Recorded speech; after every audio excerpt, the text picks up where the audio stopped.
over his vision of the sky. Rob glanced skywards and saw a knight, wearing the colors of House Westerling, stand over him. The knight paused, then raised his sword high, the metal gleaming on the midday sun. Thankfully darkness rushed up to claim him and he felt no more. He regained consciousness slowly, his mind fighting its way through the murky void inflicted by some Maestus potion. Rob stirred where he was. He found himself in a warm, comfortable bed. His body was stripped to the waist, his armor long since discarded. He started to sit up. The sudden pain in his arm stopped him. He looked down at his heavily bandaged limb. They say my father was injured in the leg. Cut down by the Kingslayer in the streets of King's Landing. Father, where are you now? You shouldn't move, your grace. Rob sought the voice, no easy task considering the drug-induced fog and the fact that it was dark outside. The only light came from the hearth that was glowing dimly in the darkness. Still, despite the gloom, he spied a woman before him. The girl was approaching him quickly. She gently put both her hands on his shoulders. Please, your grace, do not move. You took a grievous wound. He could smell her. Her perfume was simple but sweet.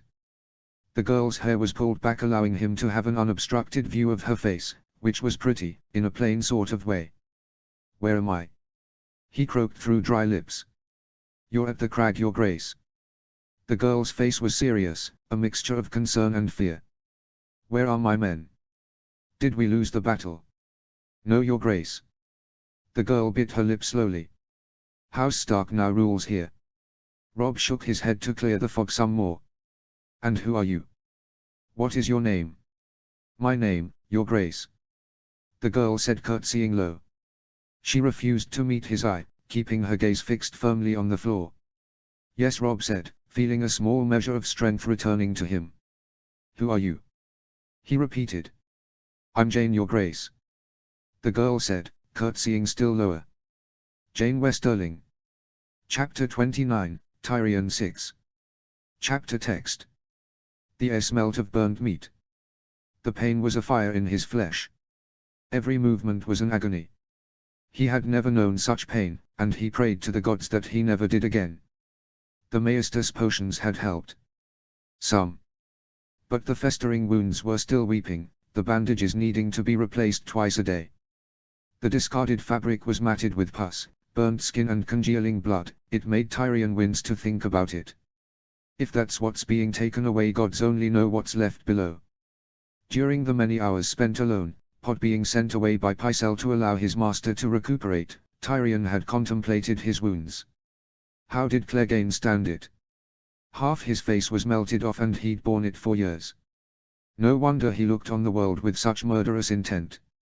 If I have to feel like this for much longer, I'll start cleaving my way through the Red Keep. And wouldn't that be sweet? Thoughts of the Hound brought his mind back to the battle. Not that he needed much encouragement on that score. He only had to close his eyes to be back in the streets of King's Landing, of fire, the wailing of the fearful, the dying, filling his ears. He couldn't sleep, every attempt to rest was met by the same images and sounds. Closing his eyes had become a perpetual torment to him. Something akin to the punishments of the Seven Hells. He dreamed of running through cobbled streets, fire consuming the houses on either side. He couldn't see, couldn't even breathe as heat from the fire overwhelmed him. And there it was, up ahead at the end of the street, staring right at him. A stag, its fur aflame, its eyes menacing. The beast stopped its hooves and charged him. He could not escape the charge, he had nowhere to go. He turned tail to run, felt the increase in heat as the animal rode him down. Imagined the antlers tearing apart his back as it gored him.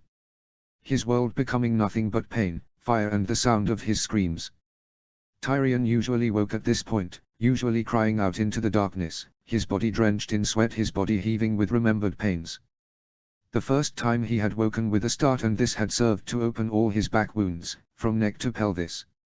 The agony had been beyond endurance and he had lost consciousness, only to wake hours later, this time tied to the bed to prevent him jerking around in the throes of sleep and causing more injuries.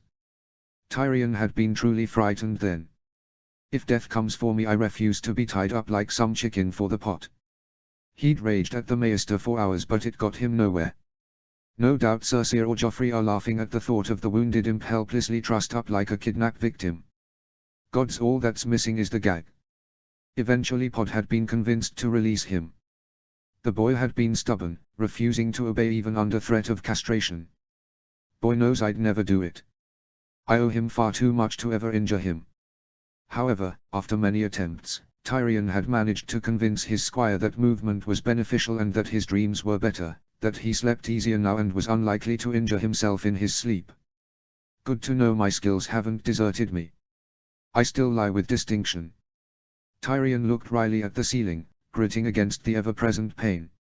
Less than a moon's turn ago I was Hand of the King, today I'm an invalid kept to his bed by an aged fool. The battle had raged all night. Tyrion could not have said how long they had been fighting, but it was not yet dawn. At least I don't think so. Who could tell with all this fire and smoke? Tyrion had left the little house overlooking the Mudgate and headed straight to the September of Baelor. H needed a central location to coordinate the defenses of the city. As he exited onto the street he had shouted over his shoulder, ordering his cousin Lancel to return to the Red Keep and gather additional troops. The Mudgate had been left wide open by the wildfire attack and was now, effectively, an open door into the city. Looking out over the Blackwater rush, Tyrion appreciated that the commander of the attacking fleet was no fool. Whoever was in command was determined to make good use of the imp's failure. Stannis's fleet, not so long ago a disordered and reeling from the wildfire attack, had reformed and was making all pace towards the city. Some had broken off, some were working downriver to deal with the chain that Tyrion had erected to prevent escape.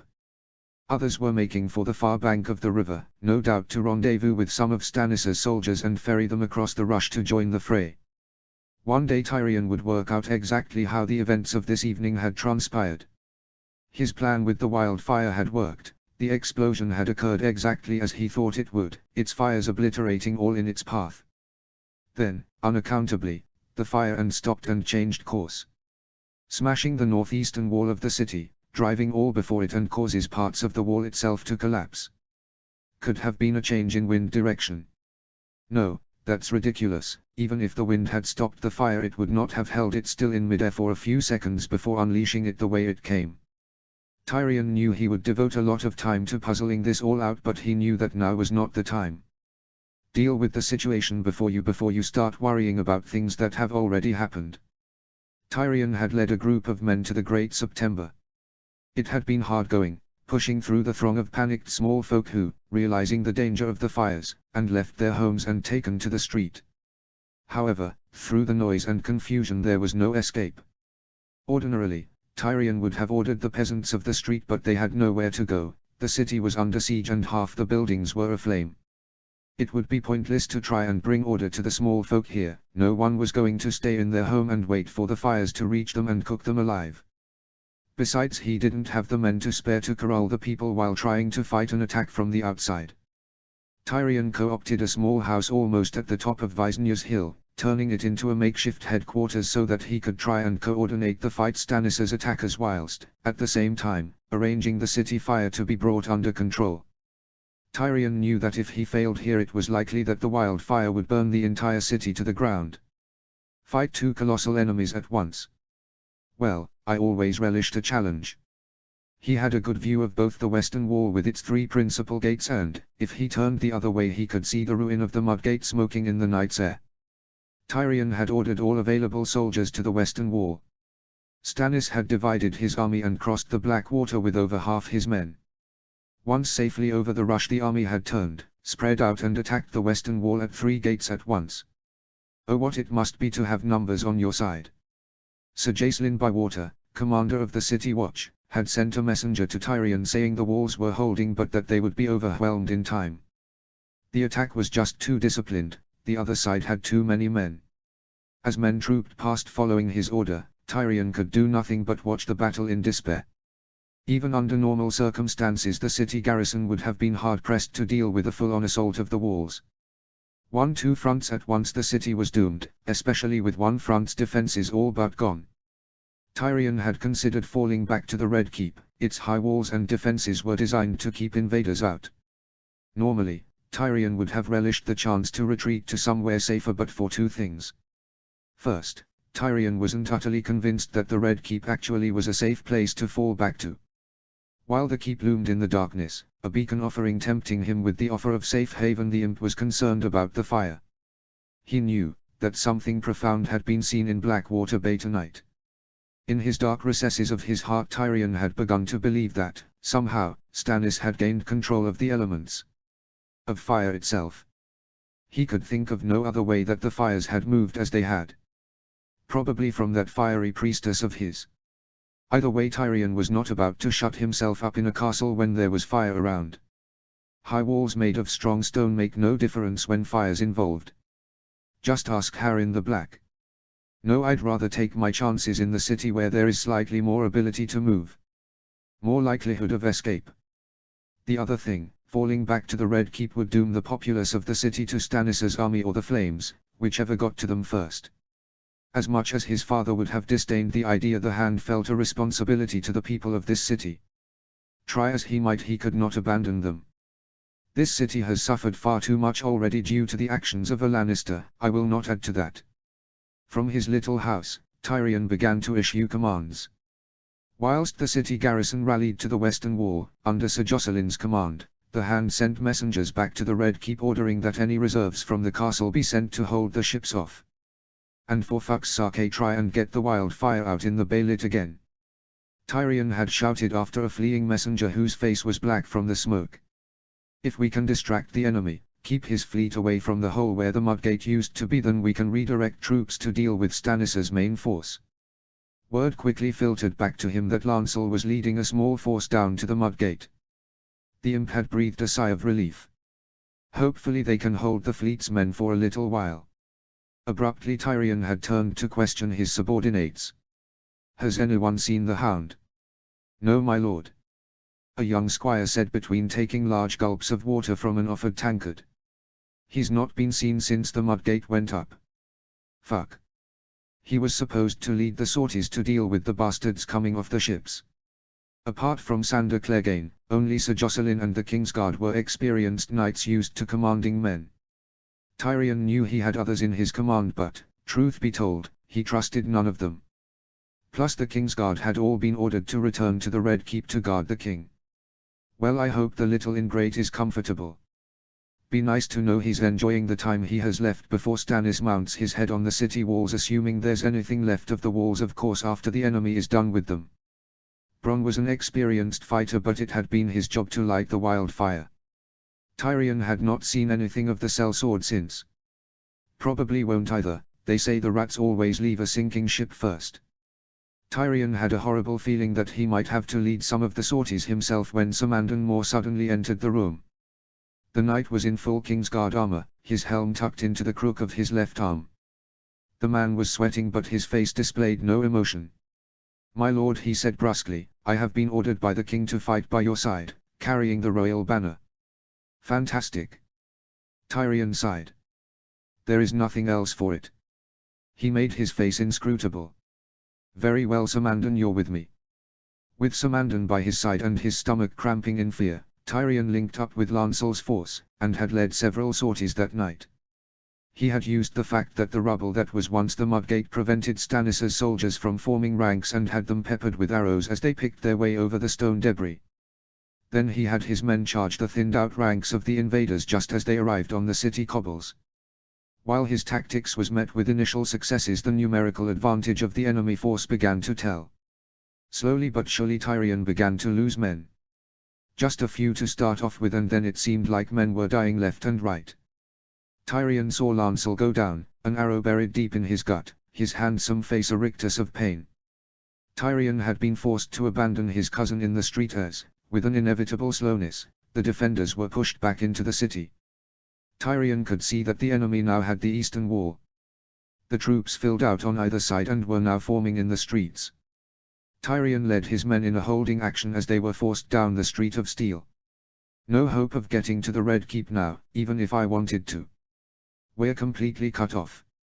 Sir Mandon was a revelation. He cut left and right, slashing at any enemy that came within reach of his blade.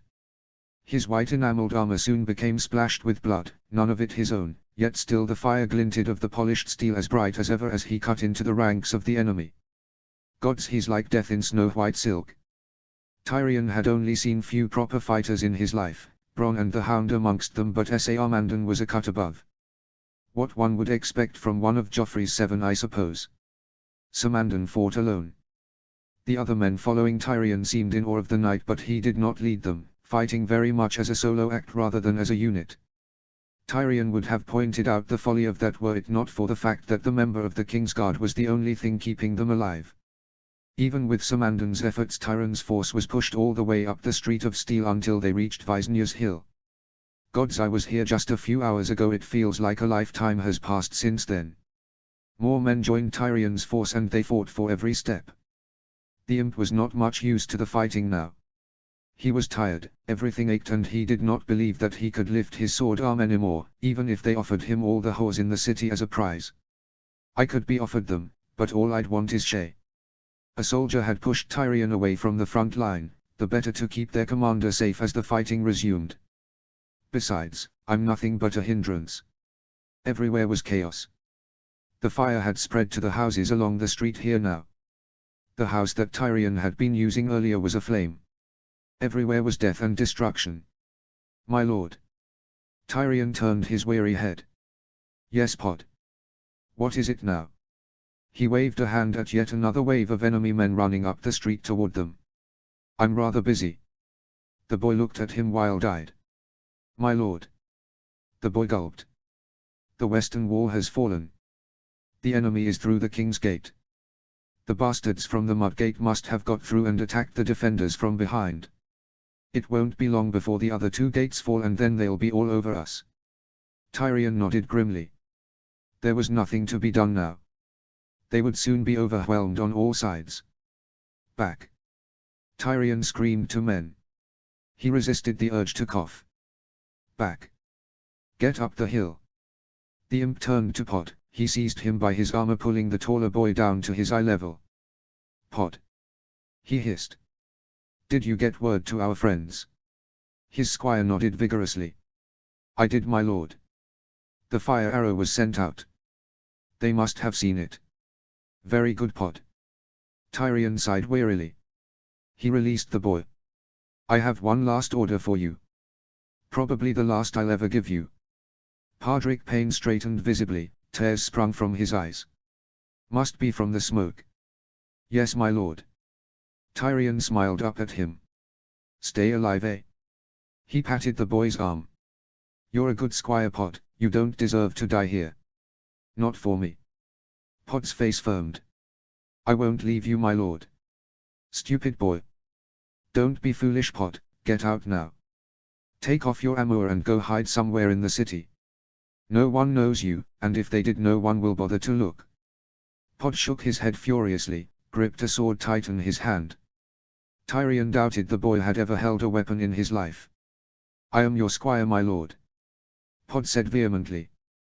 Your squire. I will not leave you, no matter what. Tyrion's chest welled with emotion. He choked back a response, thinking better of it. You may think differently, when Stannis gets his hands on you. Pod looked open-mouthed as a new group of enemy soldiers sprinted up the streets towards them. If he gets his hands on me, my lord. Tyrion smiled at him. That's the spirit, Pod. With a grunt he lifted his sword. Samandon stepped in beside him, his face unreadable behind his Kingsguard helm. I'm tired of running. Right, lads, Tyrion cried out into the night, addressing his remaining troops. These are brave men attacking us.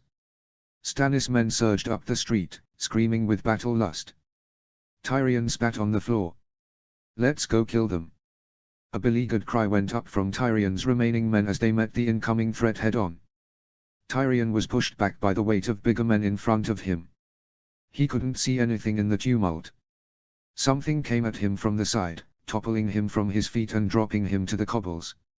He lost his sword in the confusion. Strong arms suddenly seized him and he was pulled roughly to his feet.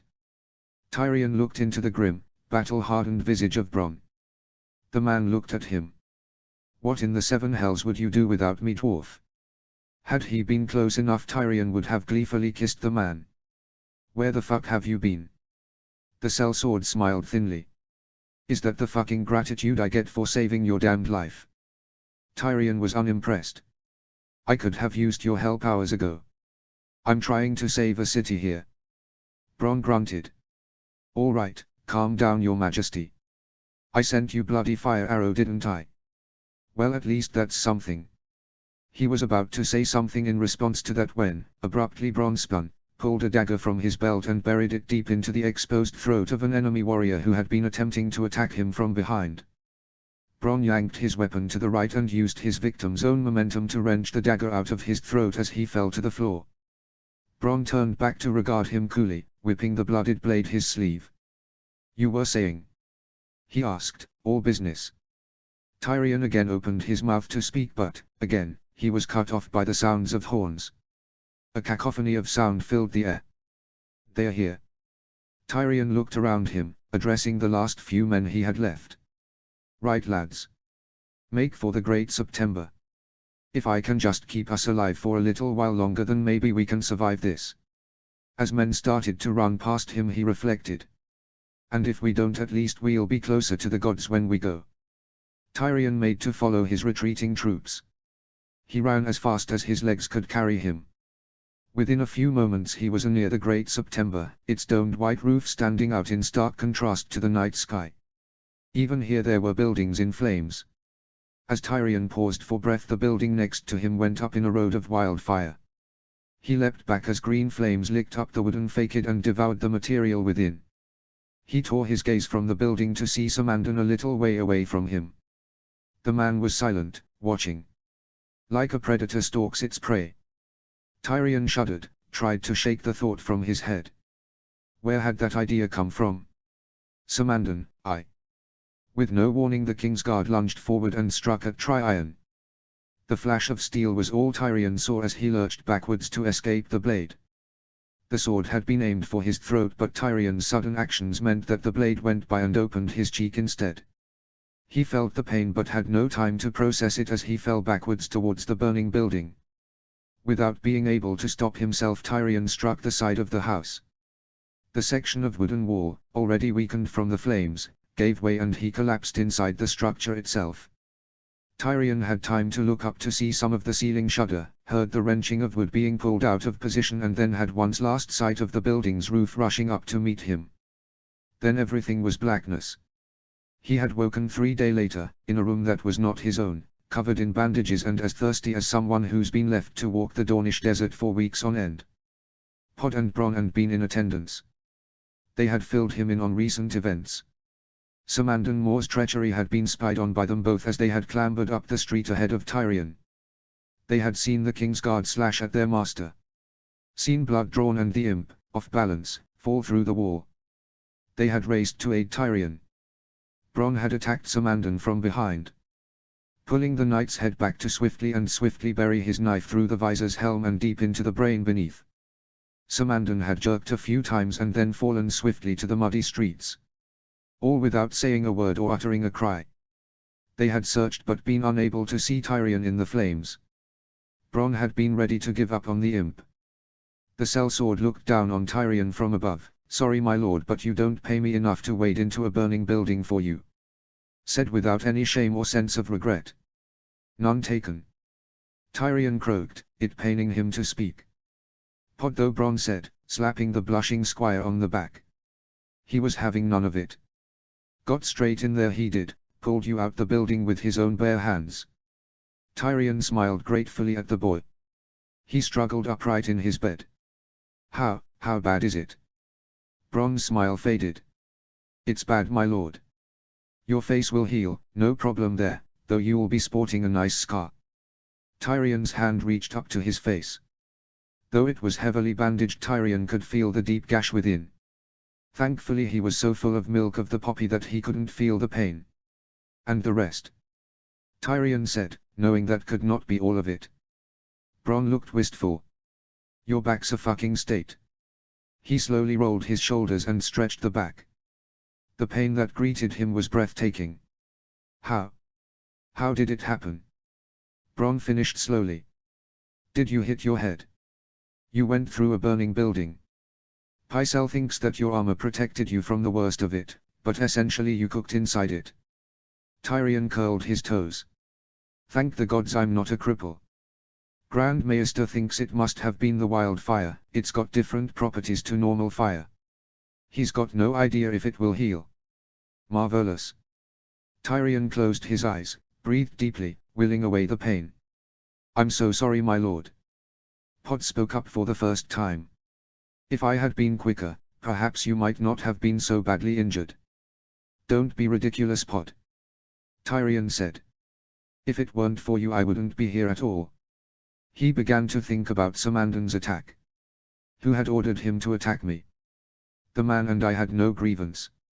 Moreover, how many people are there who could command a knight of the Kingsguard? I can think of only 2. He considered for a moment and then pushed this line of thought to the side. He had more important questions that needed answering. He opened his eyes again. I suppose the fact I'm still alive means we won. He said it casually as if the answer was of no real importance. Oh, Bronn said idly, inspecting his nails. We won all right. Tyrion grit his teeth. Why then am I in this room and not in the Tower of the Hand? Bronn chuckled slyly. Because you ain't the Hand no more. What? Tyrion struggled to wrap his head around this. Cersei has no authority to remove me. He looked at Bronn. Who the hell is? Pod coughed off to one side. Why, your Lord Father, of course. Tyrion stared at him. My father, here in King's Landing. Finally decided to grace us with his presence, did he? The sellsword smirked. You could say that. Still, couldn't have won without him. He linked up with Strickland north of the river and smashed Stannis' army against the city walls. Bronn eyed him respectfully. Mighty fine plan you had there. Worked like a dream. Ah, if only it had. Tyrion's plan had been a gamble. He knew he did not have the men to defeat Stannis. He simply didn't have the numbers, and what men he did have were raw recruits. Stannis had seasoned men and proper officers commanding them. Even had Tyrion managed to pull off the trick with the wildfire, it would still leave an enemy outside the city gates with an overwhelming numerical superiority. Though it was not in his nature, Stannis could simply starve them out, and if he assaulted the walls there was nothing Tyrion could do. The City Watch were simply no match for the might of the Stormlands. There was also the added consideration that Tyrion's father was not doing as well as they might have hoped. He was trapped in Harrenhal, all avenues bar the south cut off. Jaime was captured, the Westerlands were in peril, and it looked as if an alliance from the Rose and Wolf had been put into effect. With damning implications for House Lannister. Having realized this, very early on into his tenure as Hand, Tyrion had reached out to Essos. He had sent a messenger to Harry Strickland of the Golden Company with terms that he hoped would be enough to bring the most famous mercenary company into the war on King Joffrey's side. It had not been easy, and gods, the price had been high, but Tyrion knew it was necessary. He needed a disciplined, well-armed force on his side if he was ever going to find a way out of this mess. The trick had been secrecy. Well, secrecy and timing. No one could know what he had planned. The Golden Company had set sail almost a month ago and landed on Mass's Hook. The army had marched into the Kingswood and caped just east of the Wentwater, living of the land and readying themselves. The company had not had to wait long until called into action. Just as well, really. The group costs a fortune. The host had allowed Stannis' army to march past the Kingswood unhindered. Stannis' outriders were under constant attack by Tyrion's mountain clansmen and had not ventured too far into the woods. The army had assumed they were just facing a few hundred untrained warriors. They had missed the vast host, 10,000 strong within. As Tyrion had predicted, Stannis has not wanted to waste time sending sorties into the woods to root out the forces sniping at his side. The enemy had just thrown up a strong line of defense and pressed on. Both the enemy on the King's Road and the navy rounding the coast had missed this force, nestled as it was in the depth of the Kingswood. The mercenaries had waited patiently, only emerging from cover when the last soldier and naval ship had passed. Strickland had divided his men. 2,000 of the company would wait under cover and emerge to hit the force on the Blackwater Bay as they waited to cross the water. The rest would follow Stannis' army as it crossed the river and attacked the city. If all had gone to plan, Stannis' forces would have been caught between the water of the Rush and the city walls. With that and the wildfire attack, Tyrion had prayed he had done enough to achieve victory. Except the plan had not worked. The wildfire attack had failed. Worse, it had destroyed parts of the city and let the enemy through huge holes in the eastern wall. This had led to the western gates falling before Strickland could get his knights into position. Stannis's force had still been smashed between two forces, but the walls had already been breached or were across the river. The trap that Tyrion had so painstakingly organized was only partially successful. The battle had deteriorated into brutal street fighting that had claimed thousands of lives. For several hours the battle had raged with neither side gaining the advantage.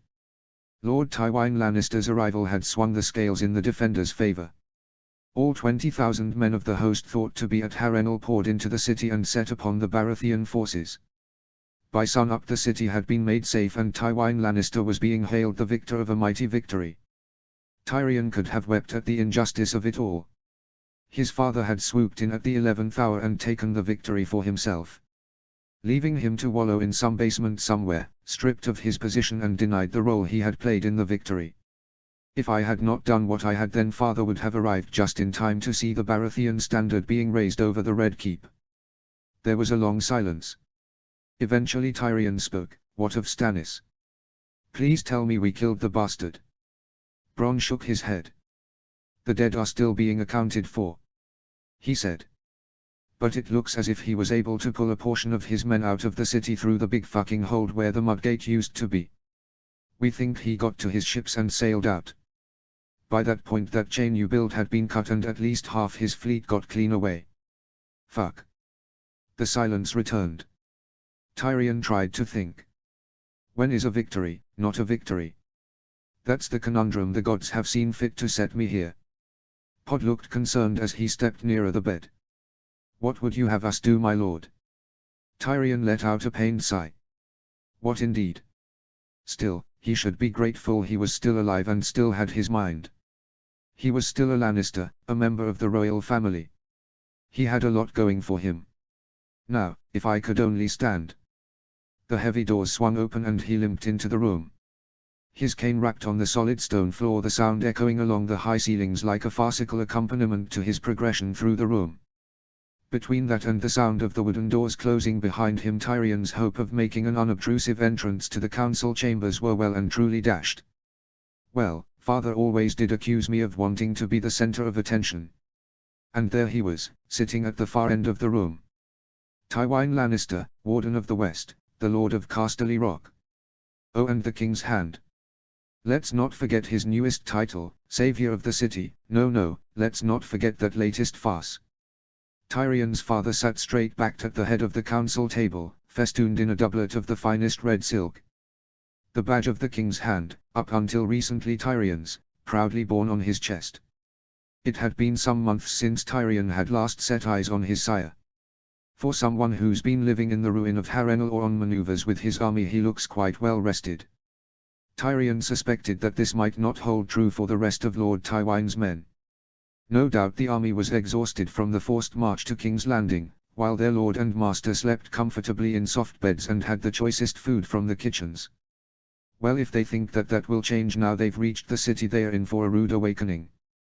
Tyrion limped towards the table. At the sight of his father watching him, he forced himself to stand straighter. His cane rhythmically struck the floor as he increased his steps.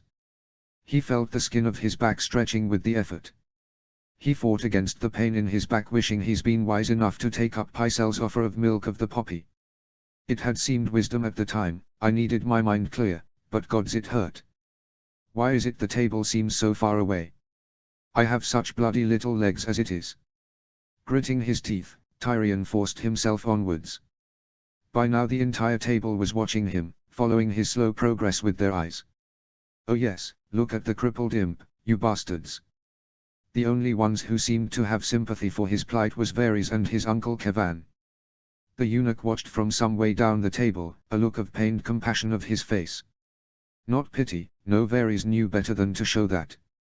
Hence why he didn't get up and help Tyrion to the table. In some parts Tyrion was grateful to the Master of Whisperers. Leave me some of my wretched dignity at least. Pycelle and his sister, sitting side by side, just smirked at him, taking satisfaction in his pain, relishing the indignity that was being forced upon him. I should have killed that bastard when I had the chance, taken his head as well as his beard. As for you, sweet sister, you'd be dead by now if not for me. Quite a thing, watching you and Pycelle getting on. I wonder if you know that the old goat betrayed you. Betrayed you worse than anything you could have anticipated. The thought warmed him as he limped across the floor. The chair was within reach. With a final effort, Tyrion gripped the armrests and pulled himself slowly into the chair. He battled the desire to cry in pain as his back touched the soft cushioning of the chair. Too late he realized that he'd let his cane drop to the floor. Well, it will just have to stay there until I leave. Which will only be when everyone else has left. I won't be making a spectacle of myself twice in one day. Tyrion forced a smile as he looked around the table. Tywin Lannister was eyeing his son dispassionately. The same look I've been getting for decades, well, either that or profound disappointment. The other four remained with the same expressions on their faces. Not the biggest war council I've ever seen. Tyrion spoke to his father. Unless the Maester's potions have addles my wits. His sister snorted but remained silent. No doubt she had something she thought was witty going through that old snake's nest she calls a brain. His father clasped his hand together in his lap as he sat back slightly in his chair. The main war council was this morning. And I missed the fun. Tyrion said in mock horror. He allowed a small grin to cross his face. What a shame. I'm sure I would have had a lot to contribute. His lord father regarded him with distaste. The meeting's main purpose was to attempt to determine a course of action to extract us from the mess you've presented us with. Me. Tyrion did not care for this. Father. That's a little harsh. Harsh. His sister glowered at him, her eyes cold flints at the heart of her perfect face. I think father is being charitable. You little bitch. Tyrion slowly turned his head to look at Cersei. Perhaps, sweet sister, you fail to notice that we did win the battle. Cersei eyed him with disgust. Only because father was on hand to save the day. She looked respectfully at Lord Tywin. Besides which his being here has cost this family dearly. Oh, so the fact I fought through the night on the front bloody line while you and your precious son cowered in the Red Keep is as nothing, is it? Tyrion curled his fingers around the armrests of his chair. He squeezed the wooden supports in anger. The city still stands. Tyrion pointed out. It sounded weak even to him. HMPH. Pycelle spluttered from his seat. He did not condescend to look at Tyrion but instead addressed Tywin. At what cost, my lord? The old man asked rhetorically. The eastern wall is lost.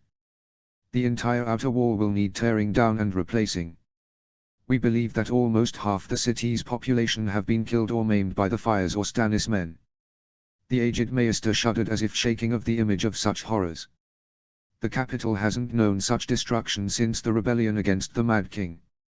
Perhaps you forget, old man, that the atrocities visited in the city then were committed courtesy of the man sitting at the head of this table. You remember him. The so-called savior of the city. Tyrion merely eyed the Maester warily and not without a small measure of contempt. Contempt that he was sure was reciprocated by the Grand Maester himself. We are still alive. The king still lives and we have an army. Tyrion was damned if they were going to forget the Golden Company. An army that we cannot feed, much less pay. Cersei spat, her face red with rage. Your little scheme has cost us, little brother. All right, I may be losing this but I'm not going meekly. Which scheme was that, sister? Tyrion retorted, leaning forward in his chair. He allowed his hand to spread wide even though he felt the skin break across his back. The one where I hired us an army to reinforce the city and take Stannis in the rear when he least expected, or the one where I took your plan of using wildfire and used it to obliterate a significant portion of the enemy fleet? The one, Cersei seethed. Where you set fire to the king's city, allowing the enemy to take the walls and then had to be saved by hired mercenaries and father abandoning his position in the Riverlands to extract you from your own failure. What exactly would you have done better? If not for me, you'd have poisoned yourself. Taking the lives of you and your children rather than face Stannis Baratheon. Enough. Lord Tywin spoke with finality. We are where we are. How philosophical. Cersei glared at him from across the table. No doubt she's been dripping poison in father's ear since the moment he arrived. And where have I been? In some cellar somewhere, shut up like the family embarrassment.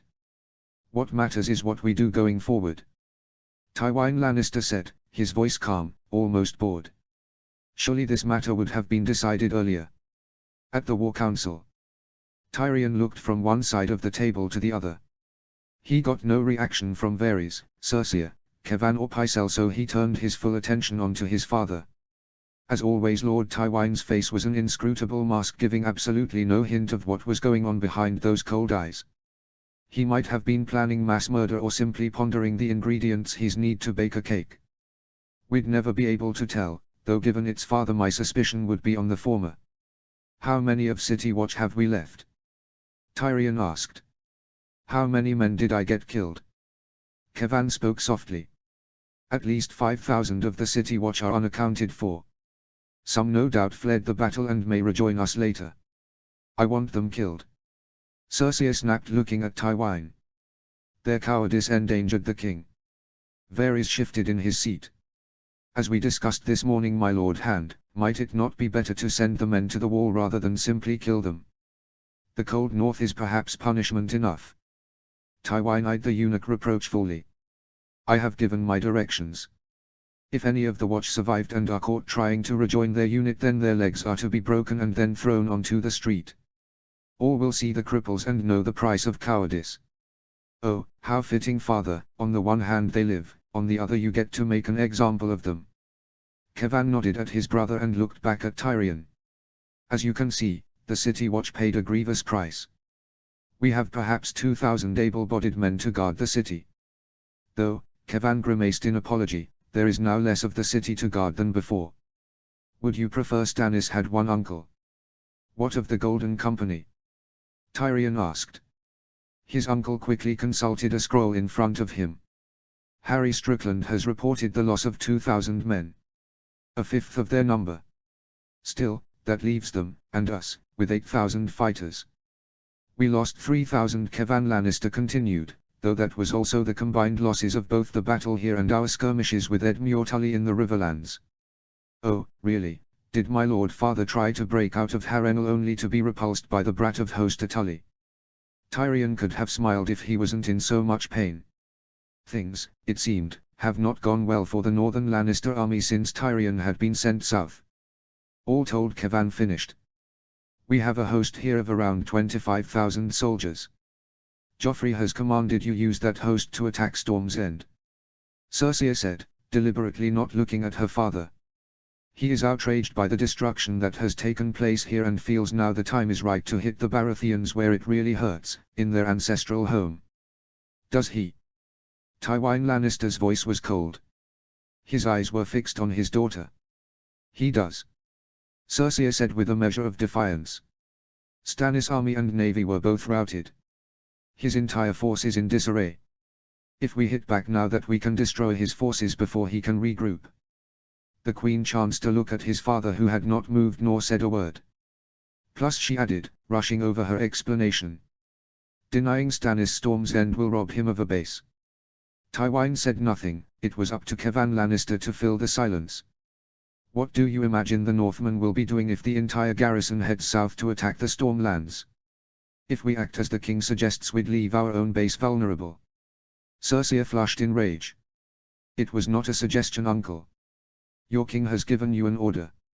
Might as well command the tide to go out as well for the effect Joffrey's orders will have here. His sister was not deterred by the looks of disbelief she was getting from around the table. Even Pycelle, normally so eager to oblige his queen, looked askance at her. Besides, Cersei said, shooting an angry glance at Tyrion, we should act quickly, before the Golden Company realize we don't have the funds to pay them. You were all for sending for sellswords just a few weeks ago. Seems I can do nothing right. The Golden Company is as close to a professional army as we have to hand. Kevan pointed out. We are fortunate to have them. Oh, we have them, Cersei shot back. We just can't pay for them. Raising the funds and honoring the debt to the Golden Company will be Tyrion's responsibility.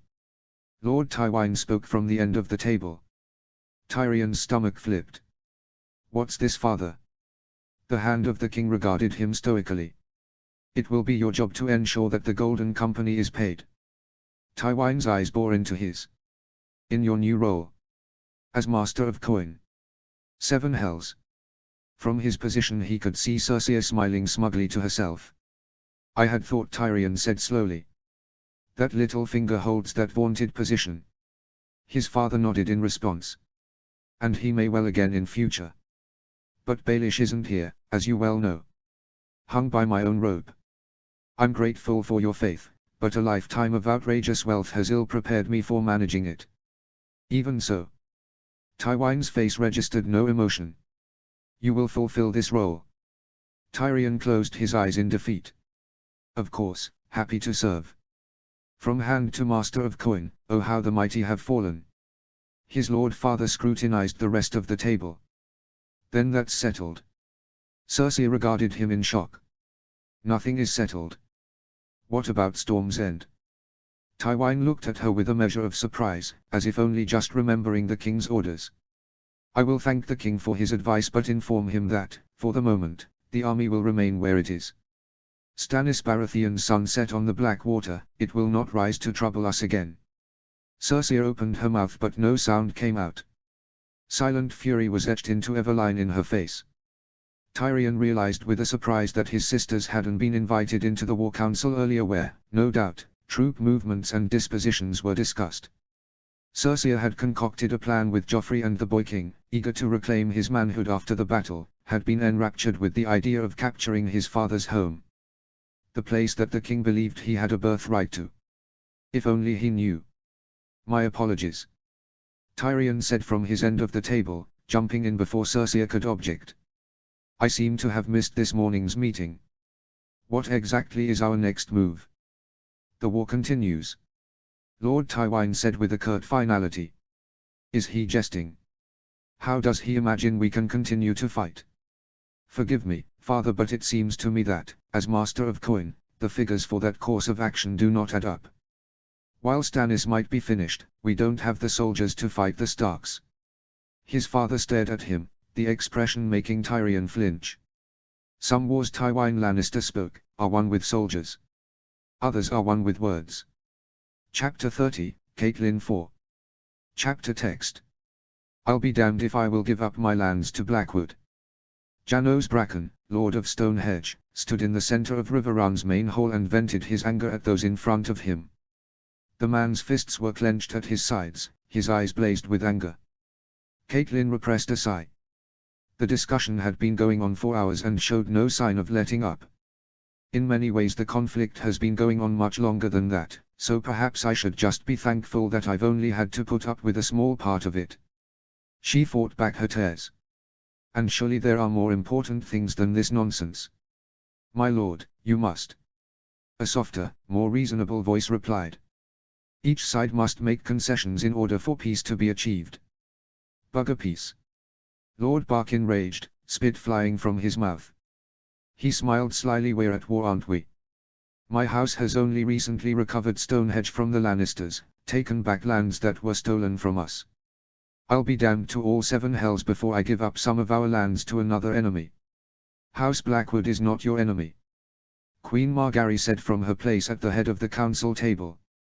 Well, that's not likely a concept that will win any arguments here. The feud between Blackwoods and Brackens has endured for centuries. Lord Bracken looked quizzically at Margaery, as if trying to determine how she had managed to be permitted in the same room, much less be allowed to speak to him.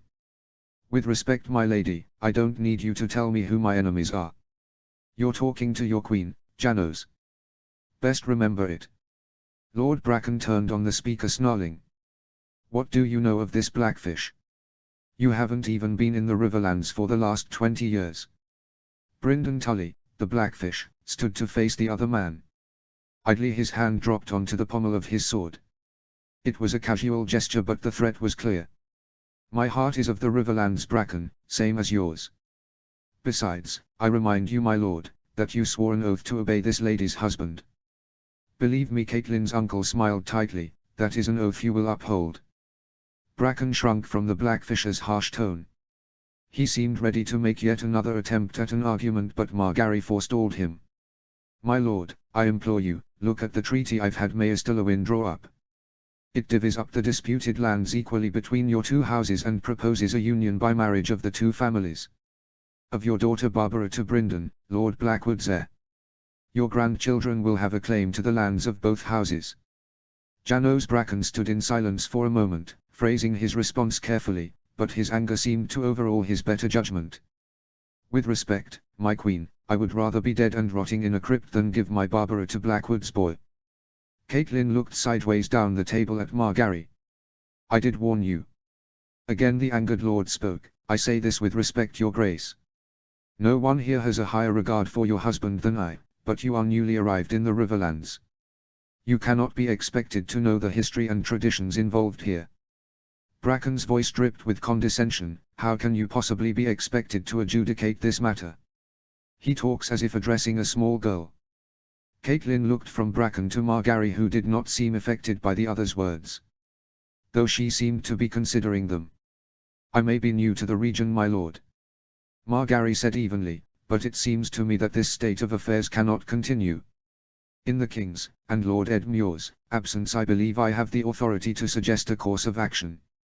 The Queen smiled sweetly at the older man, I am within my rights to order the settlement to be made.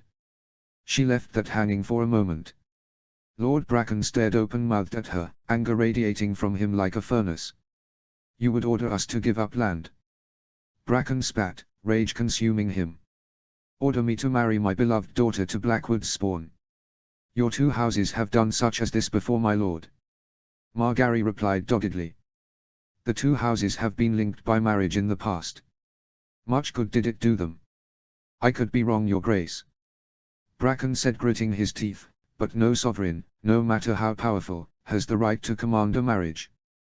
The laws of gods and men are clear on this. Bracken looked for confirmation at Maester Lewin, who was sat on one side of the table. The man nodded reluctantly, confirming the point, but refusing to speak in support of the High Lord in front of him. They may be clear, but that has never stopped anyone. Still, Bracken has us. The Queen is too conscious of need for the High Lord's and small folks' goodwill than to force a marriage between two houses that are so bitterly opposed to it. Margaery will not risk the Riverlands over this. I said I could, my lord, Margaery said calmly, as if she couldn't see the man's enmity, not that I would. It is my ardent wish that such two eminent houses can work together to resolve their issues in a peaceful, reasonable way. The Queen's eyes and face emanated innocence and sweetness. It's true that your houses have been at odds in the past. That's putting it mildly. But Margaery went on, I cannot believe that the lords of such noble, honorable, houses could not work together on this. Would not be wise enough to seek a compromise. The Queen lowered her voice conspiratorially, her eyes narrowing. To not be clever enough to realize that, in order to win, both sides must lose a little. Caitlin expected such a ridiculous ploy to be thrown back in the Queen's face. She was shocked to see that Janos Bracken had reddened at her good daughter's words. The Lord seemed chastised, maybe even humbled. Men really are a foolish lot. Perhaps Lord Bracken allowed, adopting a more measured tone, but never in the past has such enmity existed between us. House Bracken has tried to be reasonable. The Blackfish snorted his disbelief. Bracken gave him a dark look before continuing to address Margaery. We have tried to be reasonable, my queen. Indeed, it was out of our wish for peace that we petitioned Lord Edmure to make a ruling on the matter of the lands currently occupied by the Blackwoods. Caitlin fought from rolling her eyes.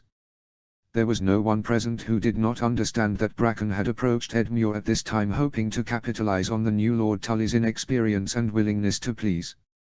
Edmure would doubtless like to begin his tenure as Lord Paramount by not only beating the Lannisters but resolving the old conflict between houses Bracken and Blackwood.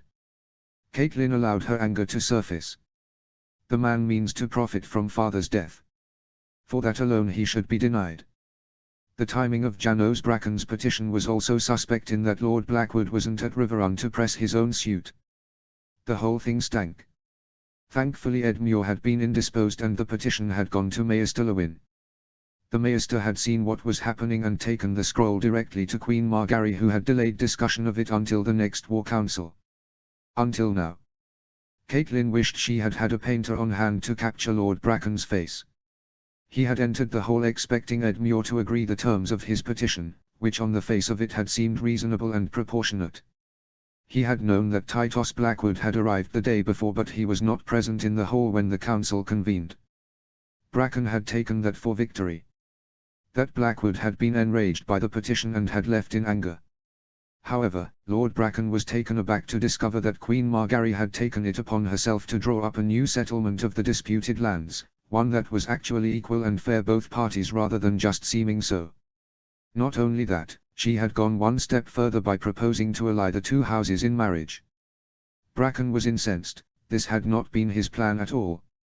"Your Grace, surely you can understand," Janos Bracken said, gritting his teeth. "The future of my house is uncertain and I will." At this his face and tone became even more defiant. "I will not trade our land away." My lord. Queen Margaery smiled sympathetically at her guest. "I understand, believe me I do. House Tyrell has been accused of usurping the Reach by House Florent for generations, but the fact that we are at war, that all our lives are at risk, is precisely why you must set aside your feud with Lord Blackwood and make peace, as you yourself must have realized when you made your petition. The Queen has you, my lord." Lord Bracken regarded her for a moment, lost in thought. For a moment Catelyn thought the young Queen's argument may have got through to the Lord of Stonehenge, but then he shook his head angrily. Like a bear being bothered by bees. "I appreciate your words, Your Grace Lord Bracken, and I know that they were honestly meant.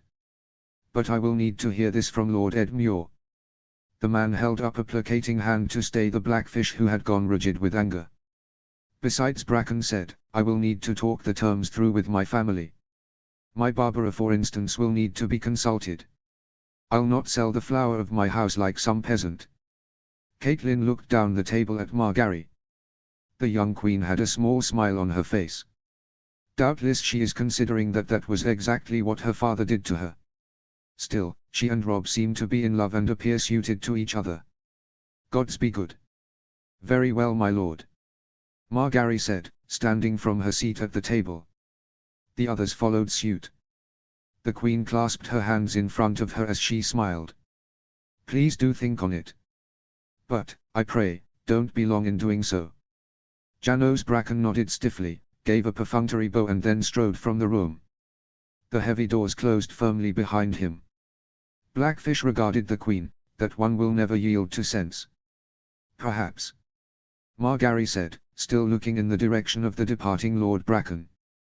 "We will give him time to think on the matter. These things should never be rushed into." "He's a fool," Blackfish said, "from a long line of fools. Hoster was once asked to mediate the squabbling of the two houses years ago. My brother agreed and then reserved his judgment. He thought them both a pair of fools for arguing in the first place. It's a pity that an agreement could not be reached," Margaery said as she settled back into her chair. "It ill behoves a liege lord to allow two of his bannermen to be so at odds." At this the Queen turned to look apologetically at Catelyn. "I'm sorry, my lady, I meant no disrespect." Catelyn felt a pang of loss in her heart. She found she could not find the words to reply. Fortunately her uncle came to the rescue. It wasn't Hoster's fault." The grizzled old knight walked over to a side table to pour himself a tankard of ale. As he poured he spoke over his shoulder. Hoster listened carefully to what they both said, but then, in the midst of the discussions, he arranged to marry me off to Bracken's daughter. The knight turned back to the table. He took a swig from his tankard. "Problem was Hoster forgot to ask me what I thought on the subject. Seemed to think it was his right as the elder brother to make matches as he chose." Blackfish sat down at the table, his armor making it difficult to take his seat. "Hoster and I fell out and the whole thing was called off. Cantankerous old bastard never let me forget it. You were both as bad as each other." Catelyn reproached him quietly. "Brothers never cease to be brothers no matter how old they get. They know exactly how to wound one another." Her uncle looked shamefaced at her. Ignore me, cat. I loved Hoster, but on this we could never agree." "No, but years of estrangement might have been avoided if you'd both tried a bit harder. At least your father died knowing that the Riverlands were at peace again." Blackfish smiled grimly, "that the Lannisters were pushed from our lands. That was true at least. Thank the gods." "He didn't speak at the end," Catelyn said, fighting the urge to cry, but I like to think he heard me relay the message. Her uncle gave a satisfied nod. He drained his tankard and stifled a belch. Caitlin ignored him, turning her gaze to look out the window. Yes, I think he knew, and he would have been glad that his lands were reunited under the Tully banner. In truth, it had been a close-run thing. 2 weeks ago, Edmure Tully, ignoring the protests of Caitlin and Margaery, had marched his host out of Riverrun and towards Harrenhal. Caitlin had watched, from the upper ramparts, as the following red, blue and silver banners faded into the distance. A deep feeling of unease gripping her. Please be safe, Edmure. May you find Lord Tywine sleeping and catch him unawares. She had spent several days waiting in nervous anxiety. So many of my family are in danger. From the boys in the north to the whereabouts of Ned and the girls. Father is dying, fighting a battle he can't win. And Rob is in the west, who knows where. I can't bear the thought of my brother being hurt too. Caitlin had been tending her father, listening to his incoherent mutterings about Tansy and Moontear, when the message arrived. She had taken a seat by his bed and was reading a story to him when a young woman, a handmaiden of the Queen, had knocked on the bedroom door and, upon command, had entered nervously. My lady, apologies for the intrusion. It's all right, girl. Caitlin said, grateful for the break. She regarded the girl, observed her light brown hair and proud bearing. A flash of recognition stirred deep within her. It's Myra, isn't it? Yes, my lady, the girl curtsied. Myra Forrester. Lord Gregor's oldest daughter. Caitlin said, nodding, remembering vaguely a feast at Winterfell when she had been introduced to the Forrester family a few years ago. She could barely recall the children of Lord Gregor and Lady Elissa. Ned would have chided me for not being able to remember all the members of a northern house. He always could, it was one of the many reasons his people loved him. You come from noble stock, Myra.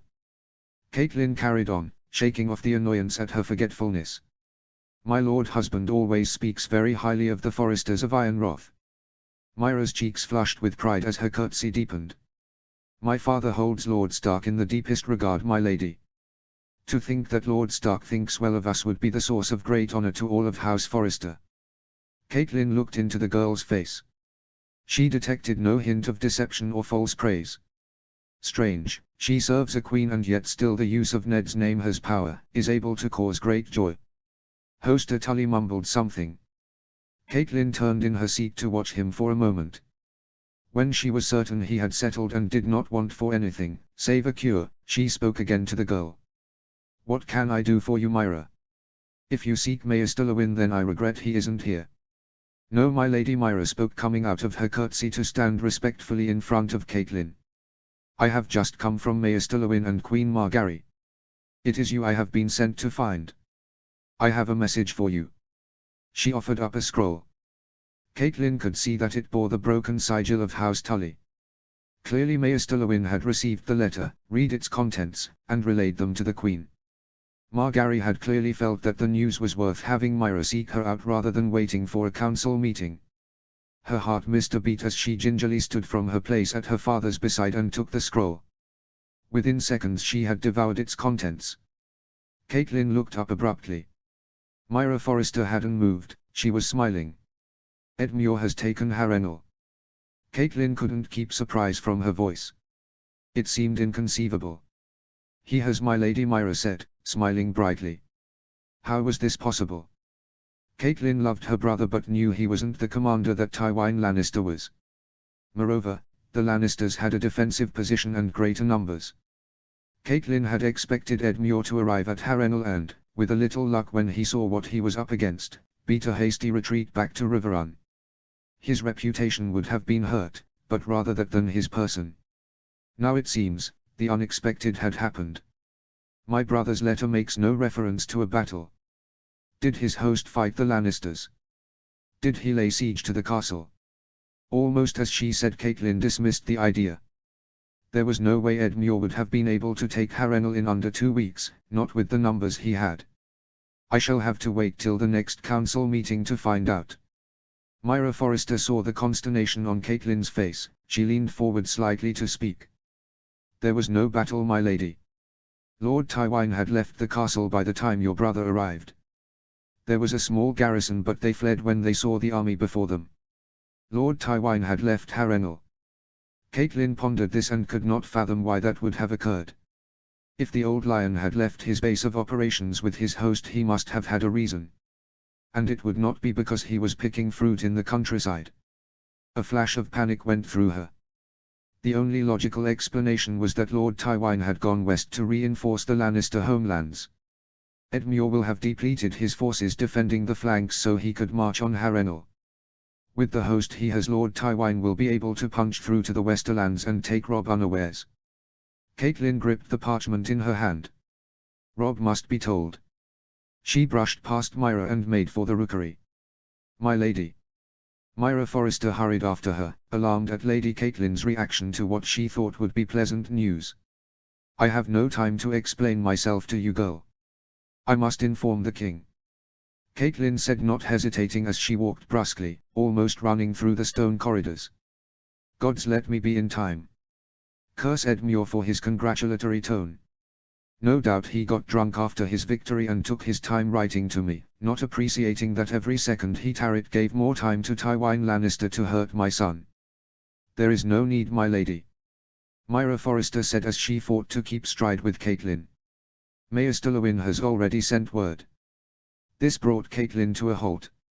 Again Myra had not expected her movements and she almost collided with the highborn lady in front of her. Thankfully, for them both, Myra was young and nimble, able to bring herself up short in time. Catelyn turned to face the girl, her eyes searching the young face. "He has. The king has been warned." A frown of confusion crossed Myra's face, marring her pretty features. "Warned, my lady? What would the king need to be warned about?" "Foolish child." Catelyn gritted her teeth, clenched her fists. She turned quickly, her long skirts swishing on the stone floor as she resumed her hurried walk. "The king must be warned that Lord Tywine heads west." Realization seemed to strike Myra. "But my lady, Lord Tywine hasn't gone west." Abruptly Catelyn stopped. This time Myra was ready for her and stopped with plenty of distance between them. She looked at the handmaiden. "He hasn't." "No, my lady," Myra said breathlessly, assuming a servile pose. "Lord Tywine has led his army south." "South?" Catelyn was perplexed. Why in seven hells would the Lannisters head south? The war was in the west. Tywine Lannister would not abandon his home unless he had no other choice. It could be, Myra continued, that Sir Bryndon's host gave Lord Tywine pause. Perhaps he thought he couldn't fight the forces of the Riverlands and the Northerners at once. Uncle Bryndon. Last Catelyn had heard her uncle remained in command of a northern host, comprised mainly of foot soldiers, their cavalry having gone west with Robb. The army had sat there for months on the banks of the Trident, barring the Lannisters' path to the north. Now it appeared the Blackfish had decided to move. Why? Robb ordered him to stay where he was. "Do you know how Sir Bryndon happened to march on Harrenhal now?" Catelyn said, searching Myra's face for answers. The handmaiden looked around, seeking potential listeners. Seeing there were none, she bowed her head to Catelyn. "Queen Margaery wrote to your uncle, my lady." Catelyn blinked. Of course, how else could Uncle Bryndon know what Edmure was doing? Myra's eyes were full of pride. When Lady Margaery discovered what Lord Edmure intended, she informed Sir Bryndon and he set off at once to support your brother. The girl beamed. The sight of the two hosts converging on him must have convinced Lord Tywine to flee the castle. It was taken with next to no bloodshed. "Well, it seems our new queen is full of surprises." Between Edmure's impetuousness, Margaery's caution and Uncle's sense of duty and military sense, we've retaken the Riverlands while keeping our forces intact. Catelyn knew Margaery would let the men take the credit. Edmure will feel vindicated, and to be fair he should. It was a bold move, worthy of a Lord Paramount. But, I and Uncle Bryndon will know who is really responsible. Still, in her heart, Catelyn had trouble believing that Lord Tywine would have quit the field without giving battle. He has essentially surrendered the Westerlands to Robb. Why has he done that? Catelyn shook her head. Well, I will doubtless find out soon enough. She allowed herself to breath slowly, closing her eyes. At least for now Robb is safe. as safe as one can be when leading an army. Caitlin tuned back towards her father's chambers. Her sire must be told that his home was safe. That night, in pain but with the hint of a smile on his face, Hoster Tully died. "Where the hells is Edmure anyway?" The Blackfish grumbled, looking left and right in mock surprise. "This is a meeting of Riverrun's council, as Lord Paramount of the region he should be here." Caitlin noted the look of disgust that had come over her uncle's features. By rights Edmure had inherited her father's seat. Margaery herself had confirmed her good uncle in the position in front of his bannerman. He was now the Lord of the Riverlands and should have been at the meeting, even more so as this was the first meeting to have convened since Lord Hoster Tully's death. "He is in mourning for your lord brother Sir Brynden," Maester Lewin said, his hands interlocked on the table in front of him. A quill and parchment set in front of him should he need to make a record the council's decisions and directives. The master looked tired, weary of the many responsibilities which he had assumed at Robb's request when he appointed him to his war council. It's not just fatigue that weighs upon the old man, Caitlin thought, dark thoughts consuming her mind. But guilt as well. He worries about Bran and Rickon and all the people left at the mercy of the Ironborn as they reave across the north. "In mourning," Blackfish said, rolling his eyes. The knight eyed Caitlin as she glared at his outburst. "Oh, don't bother me with those eyes, cat. We both know why your brother is indisposed." Caitlin bit back a retort. She knew her uncle spoke the truth. Though in all honesty Edmure had been consumed with grief when he had arrived back from Riverrun. Her brother's face had been flushed with triumph when he had rode back through the castle gates, but his smiles quickly disappeared when he'd seen Caitlin's brave, yet sorrowful, smile. He had hugged her tightly when she told him, tears glistening on his cheek. "I should have been with him," Edmure said, chastising himself. Caitlin shook her head as she took her brother's hands in her own. "Father would have wanted you to put our people first. Taking Harrenhal was important, Edmure, he would have understood." Her brother nodded, but the look of desolation was palpable on his face as he walked away. The funeral would take place in 2 days' time. Caitlin and Margaery had already sent out across the Riverlands informing the High Lords that their liege was dead and that his son has assumed his seat. In the following days each of the lords of the principal houses, or their representatives if they were unavailable, had arrived to show respect to Hoster Tully and make oaths of fealty to his son. That had been when Roslyn Free arrived. Caitlin had neither seen nor heard of the phrase since the meeting at which her brother had given the house permission to withdraw its forces at Riverrun. The official reason was that, with the north under threat from the Ironborn and with the fall of Moat Cailin, Lord Walder Free had needed his men to act as a shield against a potential attack from the north. Completely unnecessary, Caitlin had said. There is no way the Ironborn will get through the neck. House Reed will bleed them dry if they attempt it. No one knew the worth of Howland Reed better than Ned. She had tried to argue this point with her brother but had been dismissed. Edmure has ever been wary of the Crannog men and would never trust them to protect the Riverlands. In fact, to Caitlin's dismay she had detected a change of mood amongst the Riverlands population over this issue. The Greyjoys' attack of the north had damaged Robb's aura of invincibility. It seemed that all of the young wolf's victories counted for nothing if he could not protect his home. Lady Stark felt that this was the height of ingratitude. The North had only been left vulnerable because the Northern Army had headed south to extract their allies from the trouble they had landed themselves in. Such thoughts were unhelpful. Caitlin knew. But such opinions rankled her. What also rankled Caitlin was the belief that the Frey's request to withdraw from the Western campaign and protect the neck was more to do with personal grievance than with tactics. Robb's marriage to Margaery has been taken as a personal slight to the Freys. And Lord Walder is not a man who forgives slights easily. Thinking he was keeping the peace, Edmure had permitted Black Walder to remove his men from Riverrun but would not countenance sending a raven to Robb asking that the Freys be withdrawn from active combat, knowing that, to do so, would dishonor House Free before the entire realm. Lame Lothar Free had expressed disappointment but had acquiesced before leaving with his small army the next day. The man could do little else. All of the Northmen would rather go home if they had a choice. Edmure knows the request from the Freys is dishonorable as it is without making it worse by having the army watch as they slink from the front line. When she had ordered Maester Lewin to dispatch a raven to the twins, Caitlin had expected the reply to come in the form of an excuse. She knew that Lord Free was old and infirm, in no condition to travel to Riverrun. It was also to be expected that he would plead that he needed as many men as he could at the Twins and could not send a representative at such a time. Everyone would know that for the Lyates but Edmure would be unlikely to make an issue until the war was over. So she had been surprised when a small group of horsemen arrived at Riverrun carrying the banners of House Free. The small group had been led by Black Walder and Lame Lothar, who explained that they were there for the funeral and to pledge fealty as ordered. Despite our differences, Lady Stark, Lame Lothar had said as he offered her an awkward bow, Lord Walder always respected your Lord Father. Doubtful.